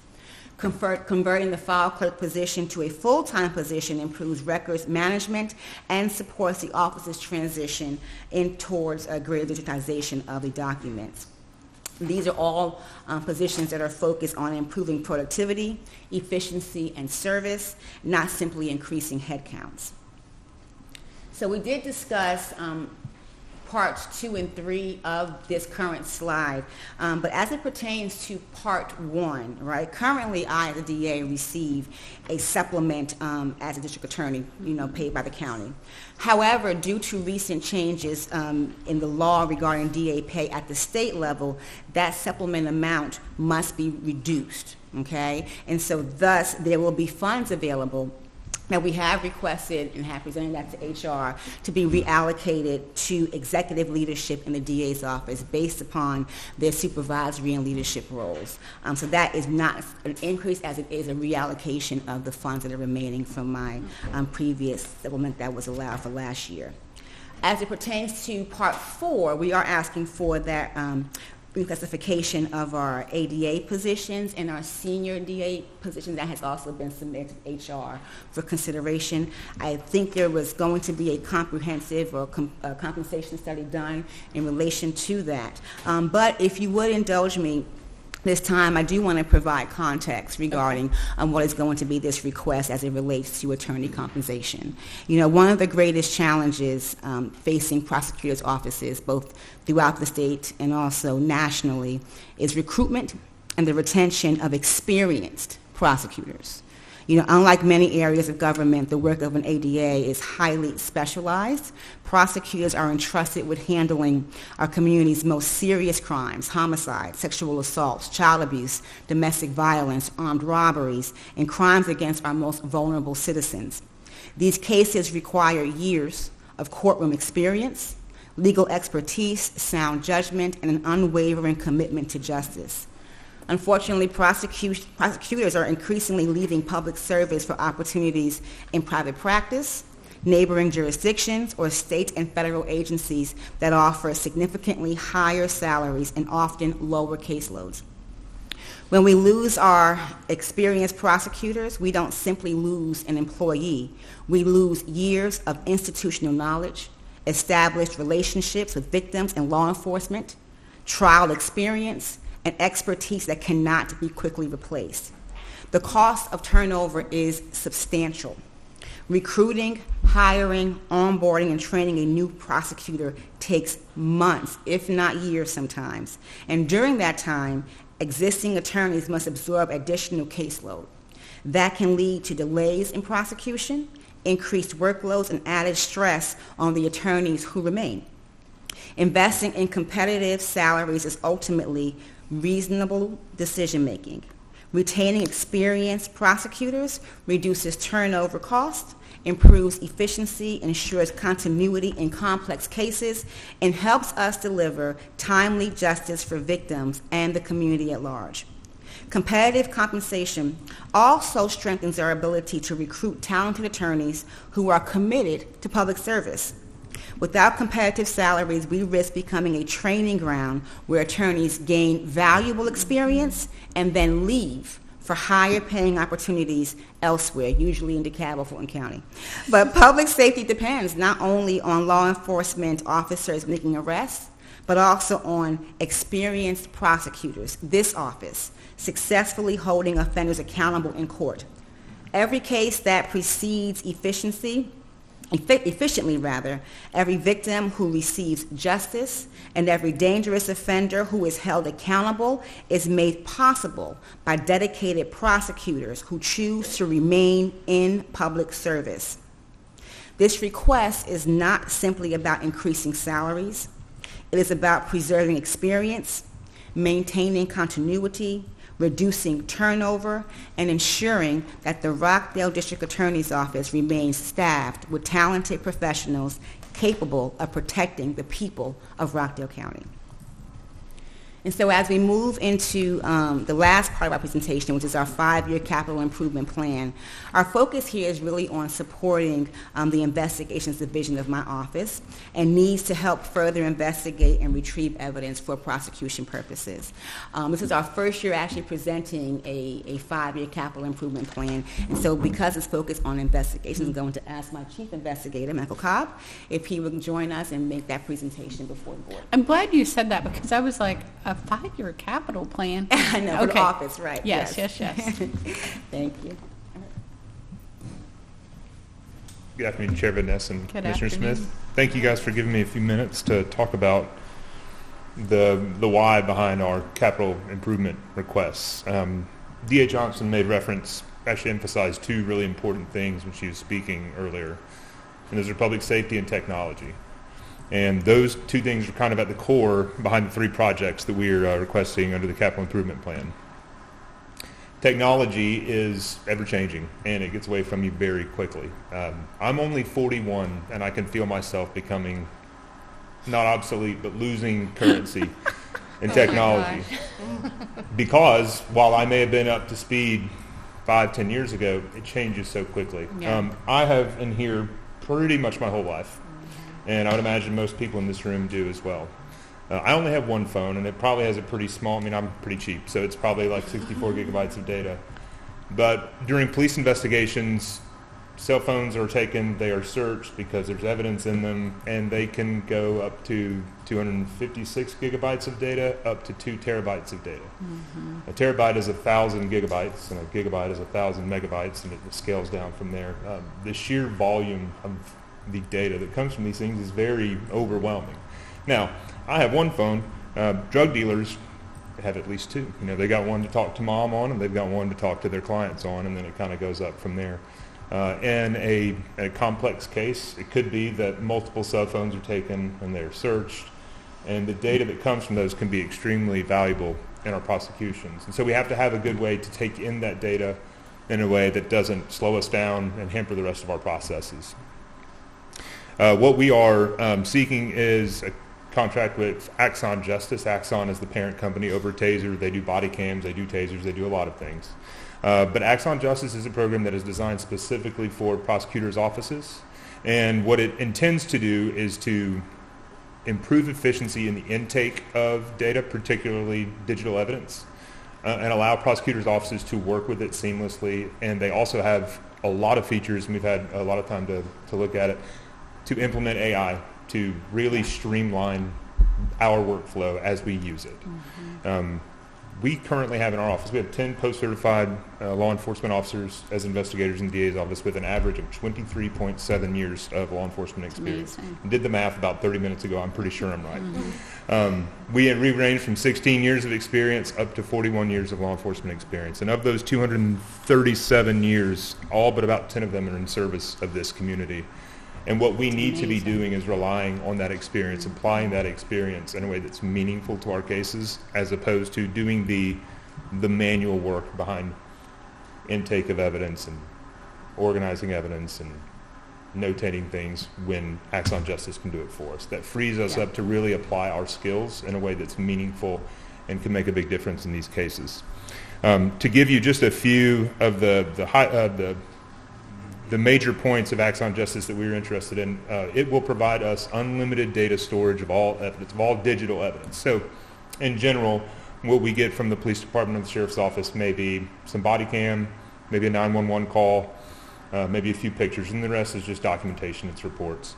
But on the far end of the spectrum, we've got body cam from 10 to 15 to 30 officers. We've got CCTV, we've got Ring camera, we've got 911 calls, we've got videos, we've got social media videos, we've got 500 crime scene photos. It's a lot to take in.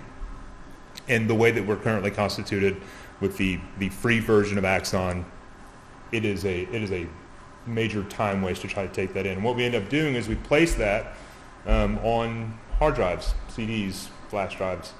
And what we have experienced over the last couple of years is they're not sufficient to store what we need them to store, but when we do use them, we have problems with them. They don't perform very well. They slow your computer down, prevent you from using Microsoft Outlook, or just completely corrupting. I had a 1 terabyte hard drive last year that just out of nowhere became corrupted and was unusable. I mean, that was dozens of hours of work to put together a case file on a drive. So this takes us away from that. This is cloud-based digital storage. That does not give us those limitations of physical storage that have caused us some of those problems. Some of the features in Axon Justice, in addition to the efficiency that it provides us and the digital storage that it provides us, it also gives us, they will do AI summaries. So if I upload 20 body cam videos and ingest it into Axon, it will review, analyze, and give me a summary of what happened. It'll tell me how many suspects were arrested, which officer arrested them, if Miranda was read, which is fairly important for us. Was there a search done? Was consent given for that search? It is set up to identify those key moments in an investigation, which again can save hours and hours and hours on our end trying to find those things. Our second project. Can I ask you a question real quick? Were there any other programs you looked at that does something similar to Axon? Yes. So from what I've seen, there are 2 major players in this market in Georgia. It's Axon Justice and Nice Justice. Okay. I've met with both of them. We've done demos with both. Axon seems to be superior from what I've seen, and I've Right. I have spoken to probably 10 different prosecution offices and tried to get their take on it. I've not found anyone that had that would have preferred the other over this. Now, because we have it for our sheriff's department, is there any interface that would occur or be beneficial to your department? I do think that it probably works better, but it is designed to work with all different types of systems. So if for Okay. some reason, if the sheriff's office or the police department were still on L3, which is what they used to use for their body cams, it Right. would work. You know, they have a lot of things built in to work with different programs. Well, they're about to go to Axon. They have an Axon contract. The sheriff's office, they're currently using Axon right now, right? Yes. Yeah. But it wouldn't change anything if they were on it. If I they just ever didn't went know away if from there it. was anything good about working with them collaboratively. Yeah, I would assume so. And one thing that we have run into is currently Axon, what we use, the type of Axon that we use right now is just the free prosecutor version. They do not allow us to store any non-Axon evidence. So anything other than Axon body cam and Axon dash cam we're not authorized to have that on our server, essentially. And So- when would that be applicable if it was from another department that didn't use Axon? No, it would be anything that is not one of those two things. So a 911 call, which is in 90% of our cases, I can't store them there. I have to put it on a CD. So I'm wasting a CD just because it doesn't. Now, with Axon Justice, that's not the case. They will take all third-party data. Oh, But I we see. currently have, that's our huge limitation. I The see. Axon Justice is the solution to that. They will take I in see.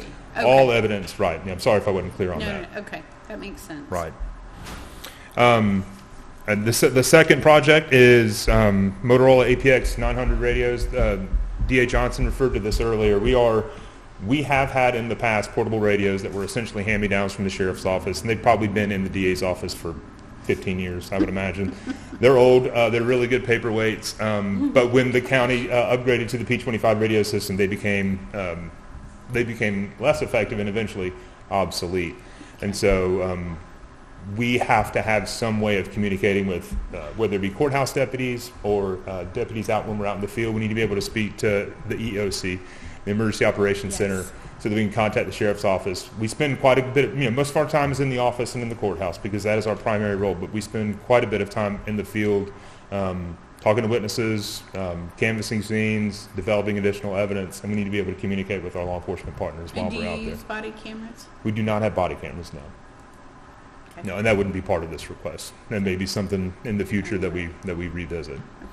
Okay.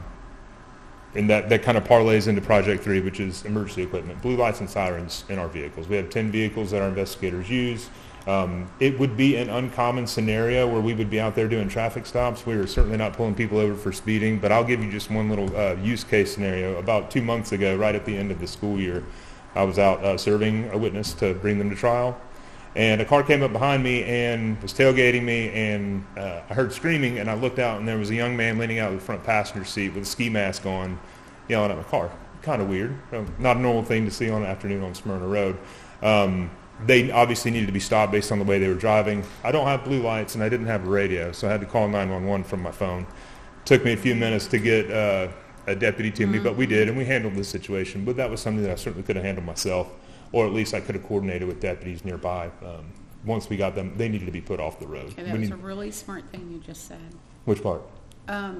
About those additional traffic stops. Yeah, because, right. I mean, it's hard to meet all the needs of any community, and Correct. so when you see things so obvious like that. Yeah. it's a plus. Again, we certainly are not traffic enforcement. That's not our goal. That's not our purpose. There are some things that endanger the community that we need to be able to act on. I've rolled up on just accidents before where I needed to block the road to keep them safe, and I didn't have blue lights to do it.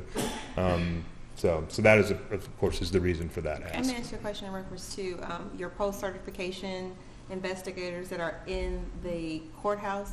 What relation would you have with the sheriff's department being in the courthouse and having additional coverage that they may? In terms of just communicating with them. So one of the reasons that this is a need for us is should there ever be an emergency in this area, in the judicial complex, we would have the ability to respond and assist the sheriff's office if there were something that came up. not only do we have 23 years of experience, but several of the people that work in our office have SWAT experience and active shooter training. You know, we are the people that you want to respond to those situations, to deal with them. And we're a force multiplier for the deputies that currently work here in the Boulder Town area. Very good. Thank you. Thank you for your time.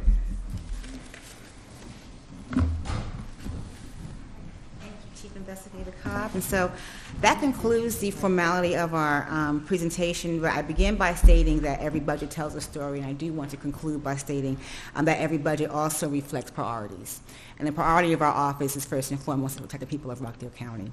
And we believe that our requests are investments that are targeted towards strengthening prosecution, improving efficiency, and modernizing our operations, and also enhancing victim services. And so I know that we are under fiscal restraints, but I'll be derelict in my duty to the people of Rockdale County, the victims of crime, and the families of victims who are not here to speak on their own behalf if I did not make known to the people the needs for effective prosecution. And so with that said, I appreciate your time and attention and consideration of our fiscal year 2027 budget requests, and respectfully ask for your support in such. But thank you, and I'll be open to any questions that you may have at this time.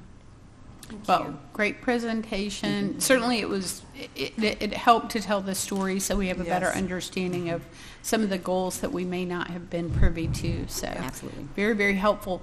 What kind of efficiency, if you had to just guess, would you have once you get your whole team in one place? I mean, I don't know. Right. What has it been years since that's happened? So for those who do not know, our office is currently located in 3 totally different and separate buildings. So we have a one department on one location, I'm going to say where, but one location, another half located in another location, and then we have a bunch of us in the courthouse. And so, being able to move files across 3 different locations is wholly inefficient, but being able to be in one place is going to certainly magnify that tremendously, to be able to even have think tanks, in your immediate location is important. So we are looking forward to being able to be all under one roof, or at least in one building for sure. So that's going to support us tremendously. Well, I'm going to pray for at least 10% of gain for you, and I know that you're going to have a happier team all together. Absolutely. So. Absolutely. And thank you for your flexibility with everything. Absolutely. It's a work in progress. Yes, but it's going to be worth it. Well worth it once all done and complete. So thank you all for your time. Thank you. Have a good day. All right, so we have the Clerk of Courts up next. Listen. Appreciate you coming over early.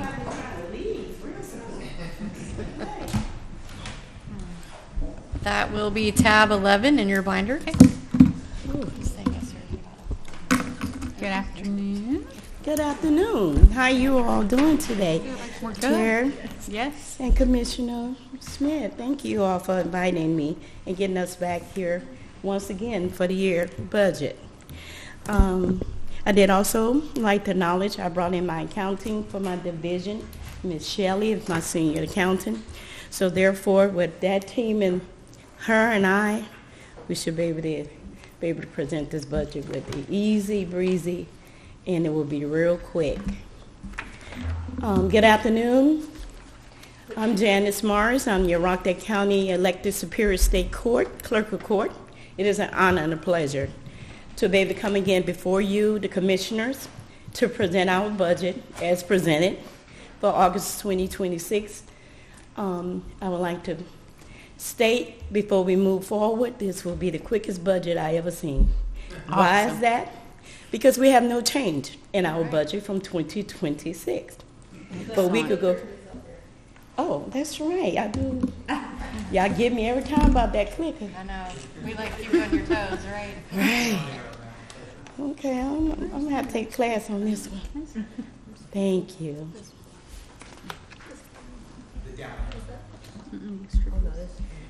I'm going to take your class real soon. All right. Hold on. My glasses over there? I didn't bring in my glasses. I thought I did. No, walk down this. Yeah, they have a little shade. What are you looking for?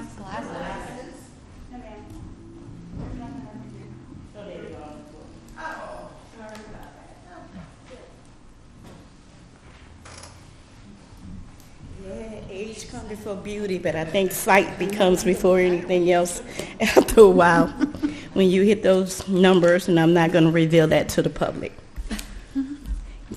Again, good afternoon. We're going to go on and state to the stakeholders as well, presented to you the value and the principle and our mission statement. The mission statement of the Rockdale County Clerk of Court, our purpose is to always be a vision. With the vision of Rockdale County Clerk and Superior State Court, we too provide responsive and fair service as we diverse community deliver by the team as we dedicate employees who are always standing on the most three important things: approachable, accessible, and accountable, stewards of the clerks and stewards of the records of the courts. Within the mission statement states as Rockdale County Clerk of Superior Court and State Court, mission is to serve all citizens of Rockdale County effectively, a stellar customer service to public service, all while maintaining and preserving the court records and fostering the public trust and providing guidance to the judicial process.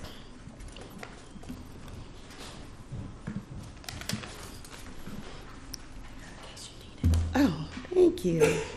Thank you so much. Opportunity and challenges and success.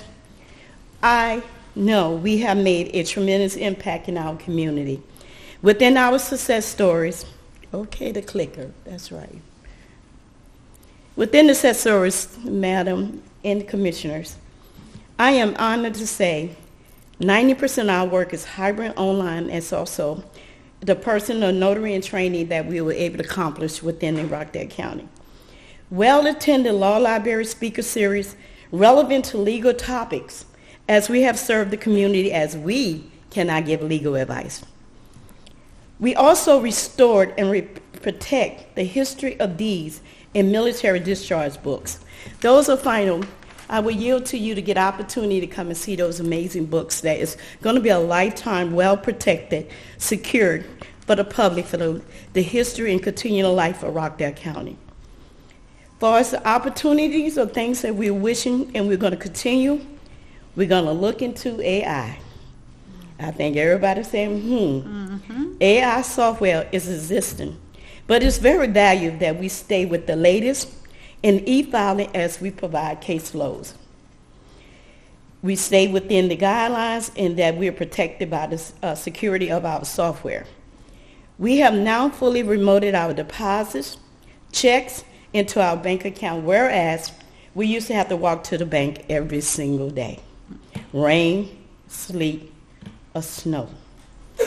I am very proud of that successful story with my administrator as well as my senior accountant. We now have ACA's payment to attorneys and any other garnishments that we would like to be able to make it accessible, easy, and efficient for the citizens, those who may or may not be able to come to the courthouse. Challenges. We are in a process of relocating location unknown. Meaning at this time, due to transition of the courthouse, we are still unknown where the clerk of court office will be terminally located. Continue accessibility to the courts, I stand on that, so we can be accessible to the public. I will work the logistic out to make sure we don't have no interruption with the citizens of Rockdale County. You can reassure that, thanks to my team, and thanks to me making sure, working with our judges, that we do not fail or delete or separate the community by our great changes that's coming before us, okay?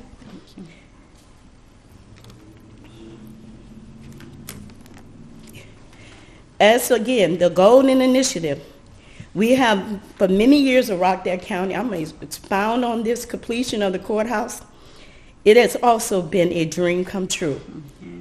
Being a resident of Rockdale County 27 years, and on the 27th day of year, I get to see this model really come before us. As a stakeholder, as an elected official, a dream come true.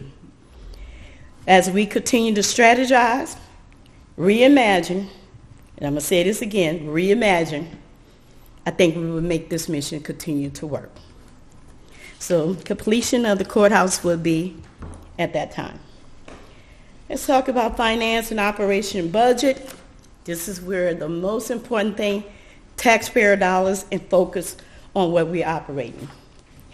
As you see the previous years of the operation budget from 2026 to 2027, no change in our operation expense budget. Why is that? I'll elaborate that in a moment. To our personnel service and benefits, it has been a slight increase by wages, budgets, and as well as employees who were rewarded for their advance training and as well as their success story and promotions. So the benefit of that personnel budget and benefits, and also to be able to meet the standards of hiring other clerks and people with experience that we could be able to bring in qualified employees. So again, a little bit change from $1 million to $99,000 to $2,189,000. The change is now grossed up to $250.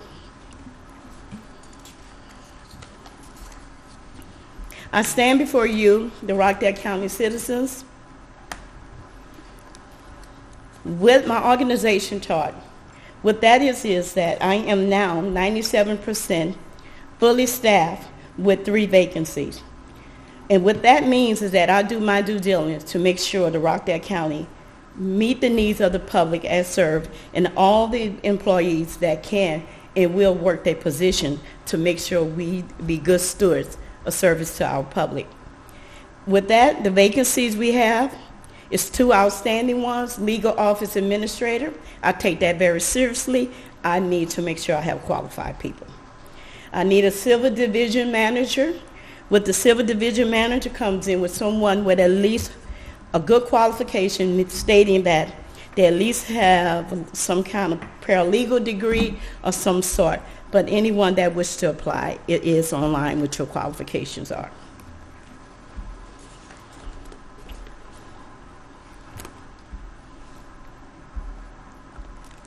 Again, I mentioned, I'm going to thank you in advance because I made it an effort to not to ask for anything that is not required. In the instances that we are in a transition, trying to put people in place, whereas we are providing a new facility, I will yield. Commissioners, no need to ask for any additional until we get all of this fixed and measure out. Thank you.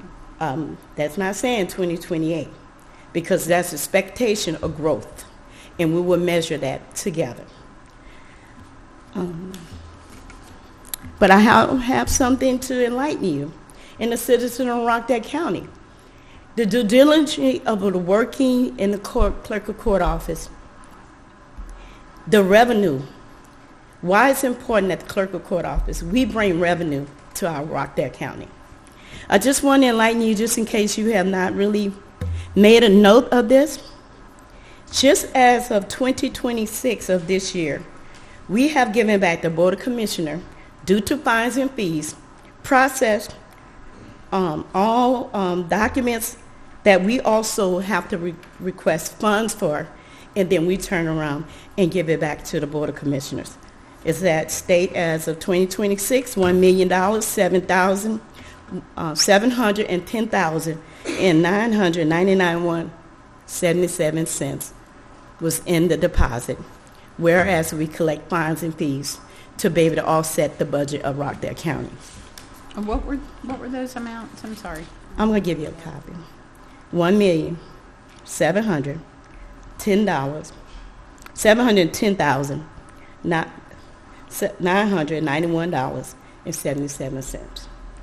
So that tells you how valuable it is. We have to have accessibility to the courts. So all revenue and fines and fees, as we mandated by the state of Georgia to collect those fines, we are to turn 1% over to the Board of Commissioners. I This is the first time I really endorsed looking at this number in that way. That says a lot. The community are giving back and also the service we provide. But just alone in 2025, we were able to get a Board of Commissioner $3 million, $318,885.94. Chairman and Commissioners, I hope you see the hard work. Why it's very important that I'm 97% accessible to the public. As people come in and request documents and so on and so forth, it's a backup to a revenue. That is going to the Board of Commissioners. So at that time, we make sure we have no interruption, and we make sure the county has accessibility to the courts at all times. As we grow, as Rockdale County grow, I kind of ran some census. I don't know why. The census of Rockdale came up at 99,000 citizens of Rockdale County. That's a 2026. I think we're about a little bit more than that. So people are going to need the courthouse. They're going to need the clerk of court office, as well as fines and fees that's regulated by GSCCCA, whereas we work directly with the board, the commissioner's office, not only the commissioners as well as the DA's office. We have to collect fines and fees for those crimes and those values of things, so it comes for, so we can provide back. Just want to say, keep in mind, I only ask for what I need, not what I want. I am also believing in being fiscal conservative, but what I also say, when you shift $1, please make sure it gets the need of the other person that may need the next dollar. Also, I see that we are going through some trying times and difficulties, but I'm going to reassure you, it won't be no interruptions of the Rockdale County Superior Clerk of Court.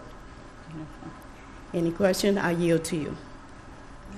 No, I think You're that was welcome. great. Thank you. I appreciate your financial stewardship for the taxpayers. Excuse me? I said I appreciate your financial stewardship to the taxpayers. Absolutely. And just to say, Mr. Robert, thank you for your well compliment. I appreciate your encouragement and that you give me the guidance that I need as well as financials, okay? But the needs and wants are two different things. Thank you. Thank you. I should be the last person for the day, right? No. Oh. That would be nice. I know. However. I was thinking you would say that. Have a good day. Thank you. Thank you. All right, so we have technology services. We'll get the video up and going. And as she's making her way to the podium, we'll play the video. This is tab number 4 in your notebook.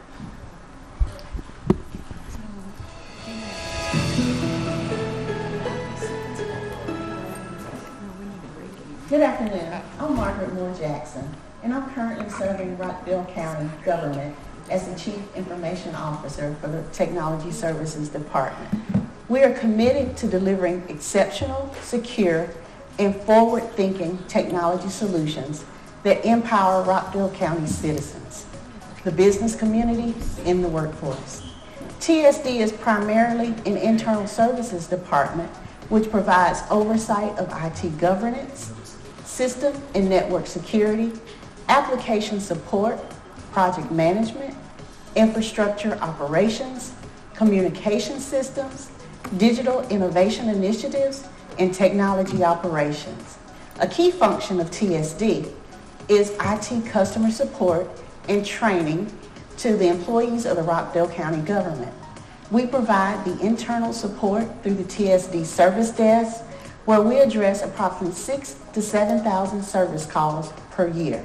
A key function of TSD is IT customer support and training to the employees of the Rockdale County government. We provide this internal support through the TSD service desk, where we address approximately 6,000 to 7,000 service calls per year. To illustrate that we understand that we have to do much more with less, we continuously work to ensure that where possible, we're working to put funds to better use and striving to be good stewards of the taxpayers' funds. In TSD, we focus on efficiency and the best value for the county. The majority of TSD's budget consists of county contracts and obligated funds for all of the county's offices. It should be noted that around 70% or more of TSD's budget is used directly to support the other county departments and elected offices. With less than 30%, we are supporting the security and operability of the IT network, environment, and operating technology services office. Annually, we conduct county cell phone audits. For example, in 2025, our county cell phone audit resulted in us deactivating or canceling 67 phones, which resulted in a savings of about $46 per phone. This saves the county $3,082 per month and is a projected savings of over $36,000 per year and a projected savings of over $110,952 over the next 3 years.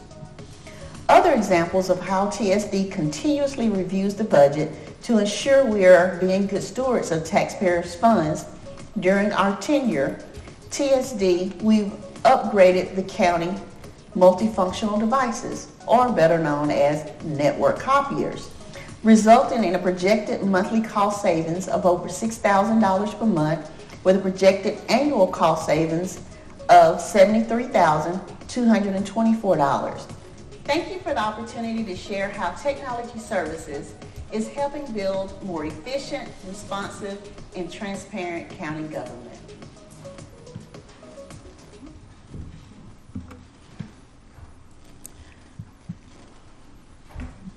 That was a very professional video.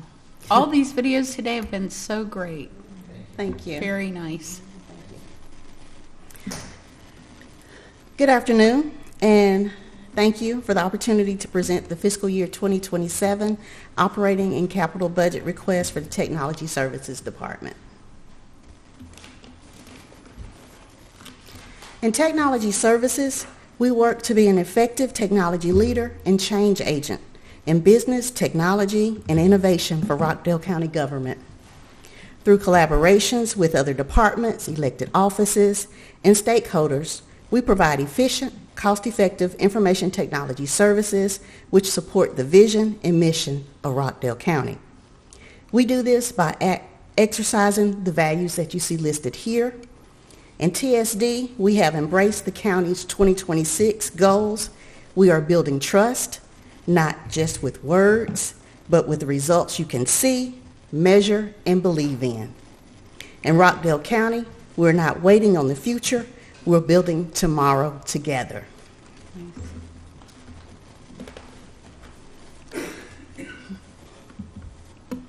To further show that, these are a few of TSD's recent successes that you see listed here. The successes highlight is a reflection of our continuing efforts to continue to build upon our successes of the past, and we ensure we're taking the appropriate measures to safeguard Rockdale County IT infrastructure and continuity of operations. For just one example, you'll notice in the list that TSD upgraded over 800 endpoint devices to Windows 11.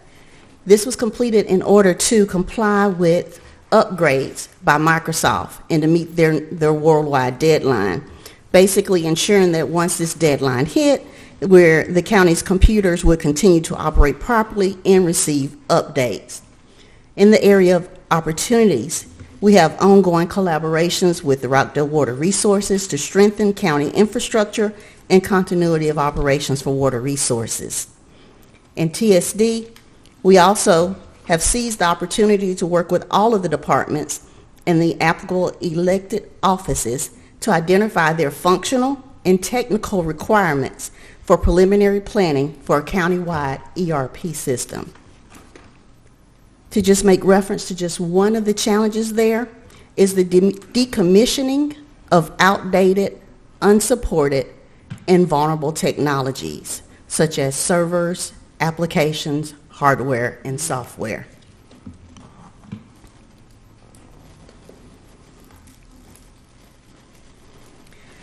The work in TSD falls under all three of the strategic themes in Reimagine Rockdale. We in Technology Services are unique in that we have approximately 100 plus additional strategic initiatives, because we have to collaborate with all of the departments in the elected offices to provide technical assistance in achieving their strategic initiatives to enable them to meet their business requirements. For the 9 Reimagine Rockdale strategic goals specifically assigned to TSD, they fall under the innovation strategic theme. The first 8 TSD strategic initiatives align under the strengthened infrastructure and transportation strategic goals. And our 9th strategic initiative falls under the strategic goal of integrate innovation. All of the items referenced in this budget request today are aligned with these 9 strategic initiatives for the Technology Services Department. To state our strategic initiatives another way, they're mostly resiliency initiatives. By achieving these goals and initiatives, they allow first responders and public works team to operate without disruption. IT has evolved from a tool to a necessity, and now to a driver for many business practices. It will be hard to find any services in the public sector that aren't technology-driven now. Even ones that have deep traditions and unchanged missions are accomplishing those missions with increasing dependency on new technologies. Firefighters still use water and hose to put out fires, but they now use infrared cameras and drones to search for survivors. Police officers and sheriff deputies still carry firearms and handcuffs, but now they also have smartphones and personal body cameras to collect and retrieve information on demand in the field. The mission remains the same, but technology changes how we approach the mission.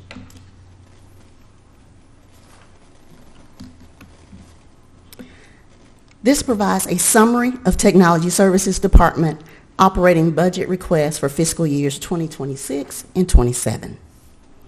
TSD's proposed budget for fiscal year 27 is $5.8 million. This is an increase of $158,044 over the fiscal year 2026 TSD budget of $5.7 million. The majority of TSD's budget consists of contracts which service all of the departments and elected offices of Rockdale County government. The budget increase is due mainly to the annual contractual increases for these contracts. And I did round those numbers off if you're subtracting, ma'am. Okay. How'd you know? Because I can see you do it. Okay, If you would like the exact numbers, I will give them to you. No, that's fine. Okay. That's fine.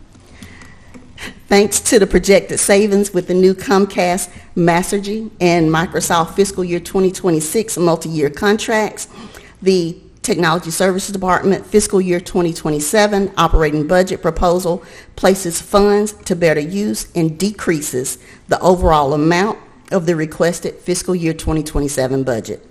Instead of asking for a more substantial increase in funds, these projected savings are allowing us to fund most of the required increases with the savings the TSD team were able to secure.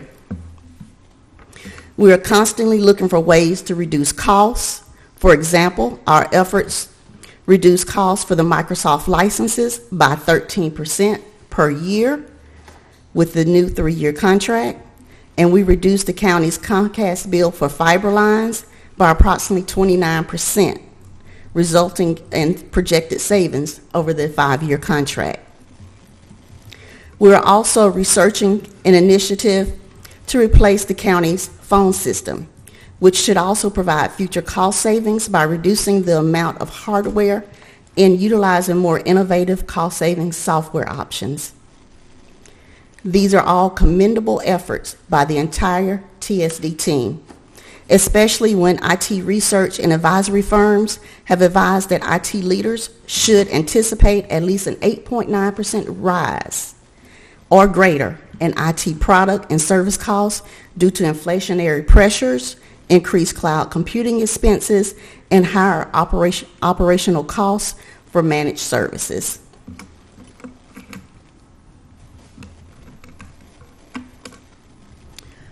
This slide further highlights the specific accounting codes which have increases for the fiscal year 2027 operating budget. In support of governing IT industry compliance regulations in the ACCG insurance program, the TSD initiated expenditures in our budget directly support the ACCG cyber insurance program high priority controls to reduce risk factors.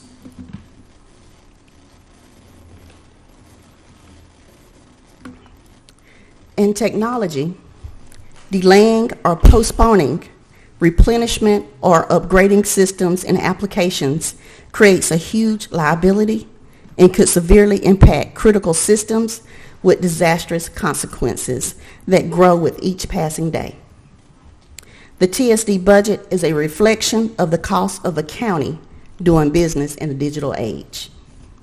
When it comes to technology support in the public sector, we ask that everyone recognize how important a role technology plays in just about everything a local government does, including public safety, utilities, communications like 911, transportation, and so forth.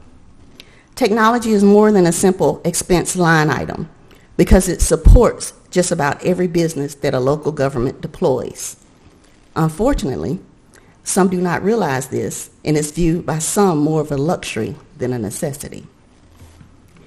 An example that you see here of the items listed make reference to the tax commissioner's software increase. The amount of her software bill has increased since I've been in TSD. This software application alone has seen an approximately 50% increase in annual renewal rates. And the TSD budget allocations have not been increased at a comparable rate. Other examples, the budget is increased to cover the new NOC. A NOC is a Network Operations Center monitoring of the IT switches placed in the new JAC construction. NOC monitoring is the 24/7 surveillance of an organization's IT infrastructure. Networks, servers, applications, and cloud services, all of this has to be completed from a Network Operations Center in order to make sure everything stays up and running securely. Another source for the increase is the county's network virtualization software licenses.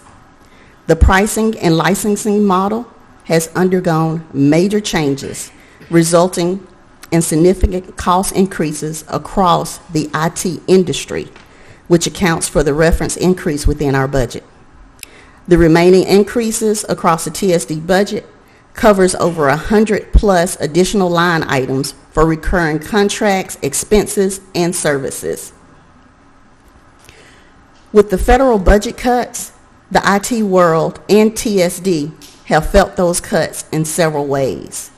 One key area which had an immediate impact on our budget request was the elimination of federal funding for MS-ISAC, which is the Multi-State Information Sharing and Analysis Center, and also CISA, which is the Cybersecurity Infrastructure Security Administration.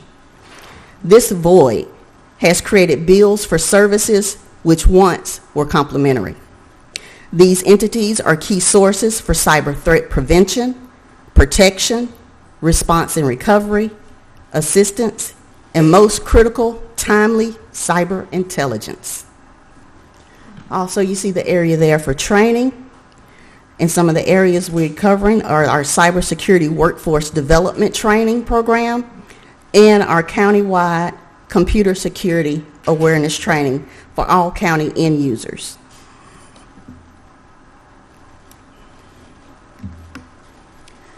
This is the current fiscal year 2026 organizational chart for the Technology Services Department. We completed an IT organization design and staffing assessment, which helps determine the staffing level by IT standards compared to similarly situated municipalities. It helped to ensure we were on target with the number of positions we request for TSD. We also consulted CISA, the Cybersecurity Infrastructure Security Agency, and we've also, through them, conducted several on-site cybersecurity tabletops and online with them for security. We also completed the Microsoft Optimization Assessment. and we follow the standards of the National Institute of Standards and Technology, their cybersecurity framework. And we are completing their security compliance assessment also. These types of assessments, reviews, and others are key to reinforce that we are pursuing the right strategic roadmap. Another area where the county has the opportunity to reduce risk and improve efficiency for county offices. It will also provide the workspace desperately needed for working on computers and computer deployments and refresh for the county end users. Once the JSC office moves are completed, Suite B next door to us should be vacant at that time, and it will be ample space to address our need for space.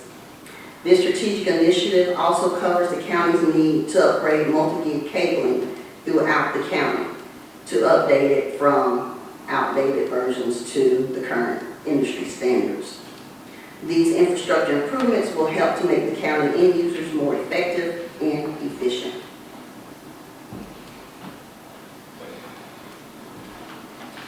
This provides an overall summary of the capital improvement projects for the next 5 years, with the funding for the proposed projects distributed over a 5-year period. Again, these expenditures help to provide improvements in hardware, software, and IT infrastructure for the entire county government, thus enabling us to come closer to being one county, one network, one Rockdale. In conclusion, the Technology Services Department is committed to ensuring Rockdale County's technology infrastructure remains secure, sustainable, and forward-thinking. The achievements highlighted in this briefing reflect TSD's dedication to innovation, operational excellence, and collaboration across county departments. As cyber threats and technological demands continue to evolve, it is imperative to prioritize investments in cybersecurity, infrastructure upgrades, and workforce development. The proposed initiatives and budget requests for fiscal year 2027 through 2031 CIP aim to address critical needs, enhance service delivery, and support the county's strategic objectives. By advancing key projects, fostering cross-departmental partnerships, and staying ahead of emerging challenges, TSD will continue to serve as a trusted backbone for Rockdale County's operations. Together, we can ensure a resilient, technology-driven future for our community. Thank you for your attention and your support of the county's technology program. We understand that without security, there will be no business. Without the business, there will be no need for security. And in technology services, we work to find the medium. Thank you. Thank you very much for your thoughtful presentation on this capital project list. Is this representative of the order, the priorities? No, ma'am, that's not. Okay. No. So can we get a priority list? Sure. We're happy to get that. Yes. Thank you. Okay. All right. Thank you. All right, so Madam Chair and Commissioner, let me tell you where we are. I think we're in need of a little bit of a break.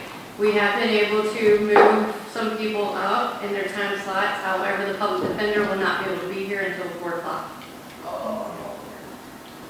I'm gonna see, can we have her tomorrow possibly? I could reach back out to her to see if she could come tomorrow as well. Okay. I'll get the screens around. Yeah, I'll see. But we would still need a little bit of a break. Unless we're taking live callers. I can take it live. Would we be finished today? Yes, that's the last presenter. Everyone else was able to move up today, but it's created a gap, and she's not able to. So we can go ahead and break for the day. I would wait until we hear from the public defender first. We will come back in session so that we can hear from the public defender. Good afternoon. Your tab number 18 in your notebook. Thank you.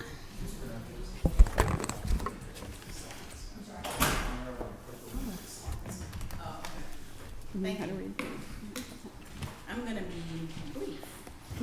Good. Right? Yeah. I think I'm the last one. You are. Okay. All right. So Our vision is pretty much to be representing the people who come into our office or into the criminal justice system. A lot of them are Rockdale County residents, some of them are not, but most of them are. And to represent them zealously and effectively. So that's pretty much what we've been trying to do and have been doing since we started in December of 23. Every time I've come before the board, so I'll tell you this, when I first started, the office was not fully staffed. It's still not fully staffed. And we also don't have the number of positions that we should have. The public defender's office should not be a third of the size of what the DA's office is, because that's a huge imbalance, right? And the criminal justice system has two sides, defense and prosecution. If they're not balanced, then you're gonna end up with a backlog, because it takes a lot to prosecute a case, but it takes even more to defend someone, because their rights are what you're defending. So we need to have the same amount of staff, not necessarily the positions, right? So when I started, like I said, it was not fully staffed. I added a receptionist because they did not have one, a designated receptionist. I added a chief investigator position, a social worker. One of the things that, excuse me, I have noticed over time is that we're getting more and more clients that are suffering from mental health, they have drug or alcohol addiction, or they're homeless, in addition to being in the criminal justice system. So it was very good to have a social worker, and we send a lot of cases to accountability courts. That's your mental health court, which is resource court, drug court, DUI court for misdemeanors, and yeah, those three. So we're covering a lot. Our office is also expected to be, even though we're only mandated to be in Superior and Juvenile Court, we're expected to be in all courts, and I don't have a problem with that. I just need to get staffed up to do it effectively. Because right now, our focus is Juvenile Court and Superior Court, because I only have myself and Attorney Ann Long. I have submitted some paperwork to try and get some contractors. I do have one contractor in Superior Court. I need an additional contractor and 2 contractors in State Court. Now, for us, public defender work is a specialized kind of niche. You have to have the temperament and the desire to represent people who can't afford to hire an attorney, because that's very expensive. But it also means that as a public defender, you have to understand that you don't come into this field to become a millionaire or to become, super duper rich. That's not why you do this work. But we all have bills to pay, so I get why people go to other counties, because they can start out fresh out of law school making 6 figures. You're not going to get that here. I can't give you that. I think it's absurd to be paying someone fresh out of law school 6 figures. They don't know anything. They haven't practiced. But that's just me. So that's the competition that we have around us for personnel. And then the other issue is a lot of the people that do come to Rockdale, to my office, are coming past Fulton County, DeKalb County, to come all the way out here. It's a long drive for several people. And that was a complaint that I've heard consistently. One of the things that I've tried to do is, because we are always in court the first 2 weeks of every month, I have tried to say, okay, attorneys can work from home at least once, maybe twice a month, because our clients don't always make appointments. And when they do make appointments, they don't always show up. So we don't know when they're going to show up. So that's why it's not like, okay, you can take these days off and work from home. It's our clients come in to see us and we just don't know when. So somebody has to be there. I was running some numbers, and what I found was In 2024, for the same time period, from January 1st to August 3rd of 24, we opened 49 cases. For that whole year, we had 148 cases. In 2025, same time period, January 1st to August 3rd of 25, we opened 159 cases. Our total cases that we handled that year was 398. This year, and I've been saying this, our cases are going up. This year, January 1st of 26 to August 3rd of 26, we have opened 729 cases. So the volume is increasing. And that comes with Rockdale County is growing. We have a lot of homes that are being built. We have a lot of apartments. With apartments, you have a lot of people congregating, which means the potential for more crime, more arrests, more people going into the jail. So our caseload is increasing. Every time I've come to the board, I think I've asked for at least 1 or 2 positions. And you guys have graciously approved those positions. And guess what? I'm coming again, asking for some more positions. But you have open positions now. Correct. I do have open positions. But in order for this office to be fully staffed and functioning adequately, I have, I think HR told me it was like 10, I believe it was 10, oh, there you go, sorry. Okay, you're usually over here. I think you said 12 or 13 county positions, and the DA's office has like 30 or 32. So that's the imbalance, okay? Go ahead. Well, we've done everything to try and support the office, but it looks like retention is the issue. And we've talked about that before. And one of the things about retention, like I said, was if I'm passing DeKalb County and Fulton County, which is much closer to my home, I might be living in those counties, why would I come here when I can get 6+ figures in those counties? Well, then and be living closer to home. So I understand that, but there's also east of us, there's west. I mean, there's different directions we can look at recruitment for. Correct, and I have. I look for recruitment in Walton County, Newton County, Henry, Clayton, etc. Clayton County pays 6 figures. Well, metro counties that are multiples times our size, I mean, I understand that. Different. And so the things that I offer, like I said, is they can work from home at least once or twice a month.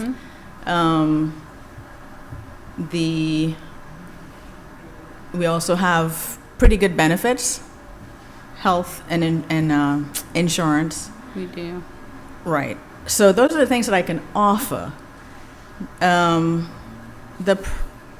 the work and the type of cases that we have a lot of homicides. We have quite a few homicides. We have quite a few vehicular homicides.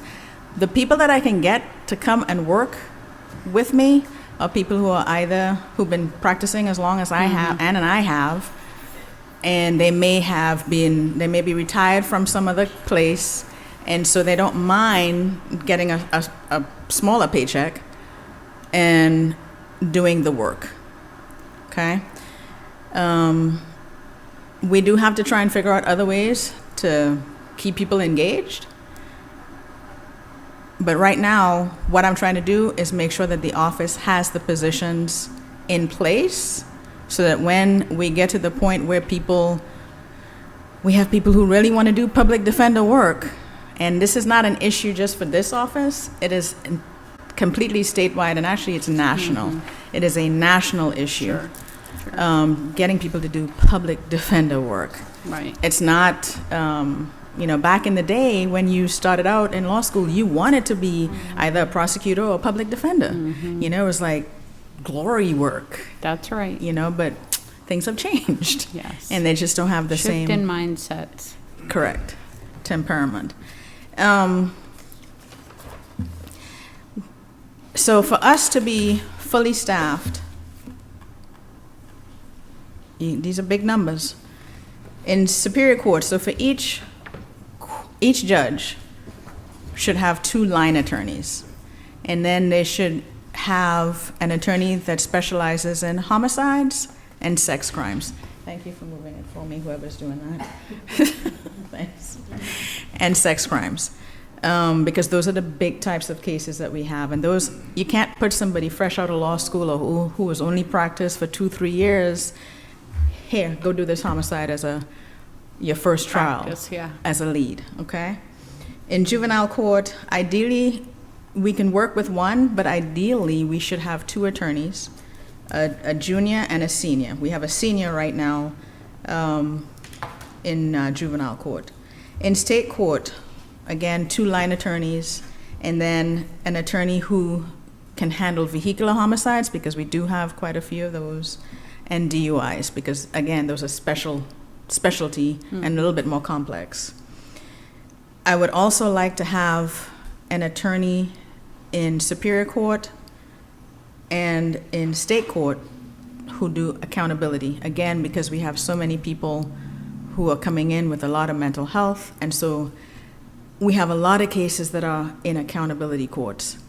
And in addition to having to go to court, they also have to go to accountability court meetings and all these staffings and different things in addition to handling all these other cases. So if we can have an attorney that is just focused on the people who have those issues, it takes them kind of out of the courtroom because those cases are going into another court. Right. So that is a total of 15 attorneys is what we need, 6 investigators, and 7 paralegals. And what's your total for that? Oh, and 2 part-time attorneys. The part-time attorneys would be in ordinance court and magistrate court doing committals. And then we'd have state court, juvenile court, and superior court fully staffed. That would take me to 30. Can you go over the numbers that you just said? Sure. As far as the request? So it's 15 attorneys, 15. 15 new.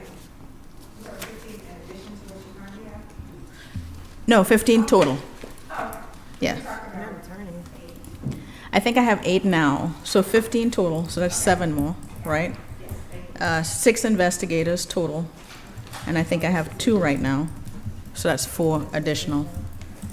And 5 additional paralegals, because I have 2. Let me see if I can get down. All right, so let me just, on behalf of the taxpayers. I understand. Okay? So I'm a when- taxpayer too, so I Okay, get it. Okay, good.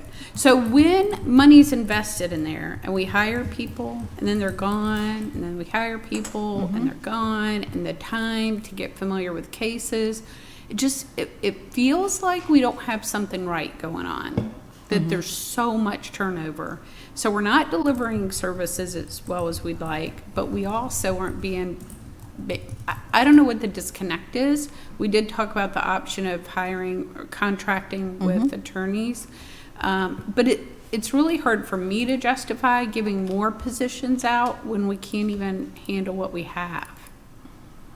I cannot wrap my head around that. I've tried. I understand. I got you. honestly. I understand. But I'm trying to make sure that when we are able to have people who actually want to come and do public defender work, we have the positions in place, and I'm not coming to ask you all for positions because I'm trying to put somebody in it. Does that make sense? Yes, but Okay. I mean, right now, how many are you short? If I'm not talking about state court, because I'm only supposed to be in juvenile superior court, it would be 2 line attorneys, because we don't have any attorneys that are specialized. They've never had that. So that's 2 attorneys per courtroom, that's 4. We already have Ann Attorney Long does accountability courts. And then juvenile court, we have an attorney in juvenile court. So it's just 1, 2, 3, if I'm just looking at the courtrooms that I'm mandated to be in. If you want me to be in state court and ordinance court and any other courts. Whatever has been traditionally staffed, how many attorneys are you short? I'm gonna put it to you this way. Okay. Things weren't traditionally staffed. And what I mean by that is they've always been short-staffed. And all the attorneys were in every single courtroom all the time, running around with their heads cut off, okay? Well, like I mean, chickens with their heads but cut you weren't off. here at that time. I was not, but when I came in, that's what I saw.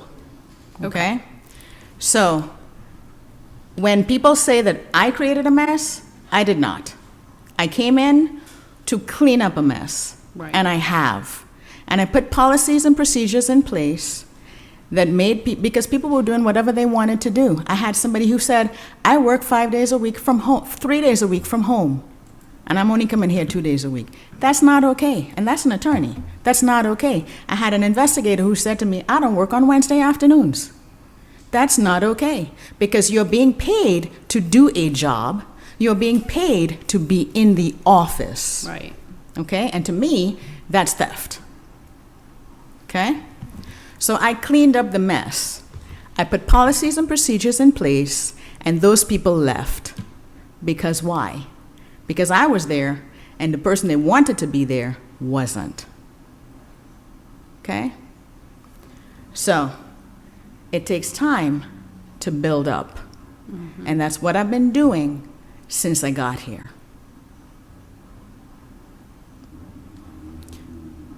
So, I understand as a taxpayer, you think that I can't wrap my head around this. But if you don't put it in place, the system is going to implode. Okay. Okay? And in the interim, we can get contractors, because people would rather be in private practice and know that I have this amount that's going to cover my utilities, et cetera, and then the other money that I get through my private practice, I can get. Okay? So if I have the positions, I can fill them with contractors until people are in the mindset of, you know what, the economy really sucks, and I need to come and get me a steady paycheck. Mm-hmm. Because that's how I ended up coming back out of private practice, because the economy tanked years ago. Mm-hmm. And I was like, I need to get a steady paycheck. I got 2 kids I need to take care of. That's right.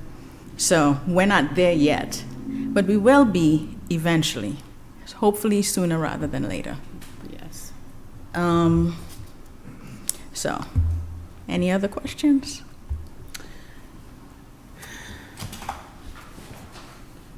Do we know what your salary savings is for this year, or even last year? I do not know what my salary savings are. They'll find out while you finish your presentation. But Okay. That's pretty much all. I wanted to just focus on what I wanted to get in terms of my personnel and why I was asking for it.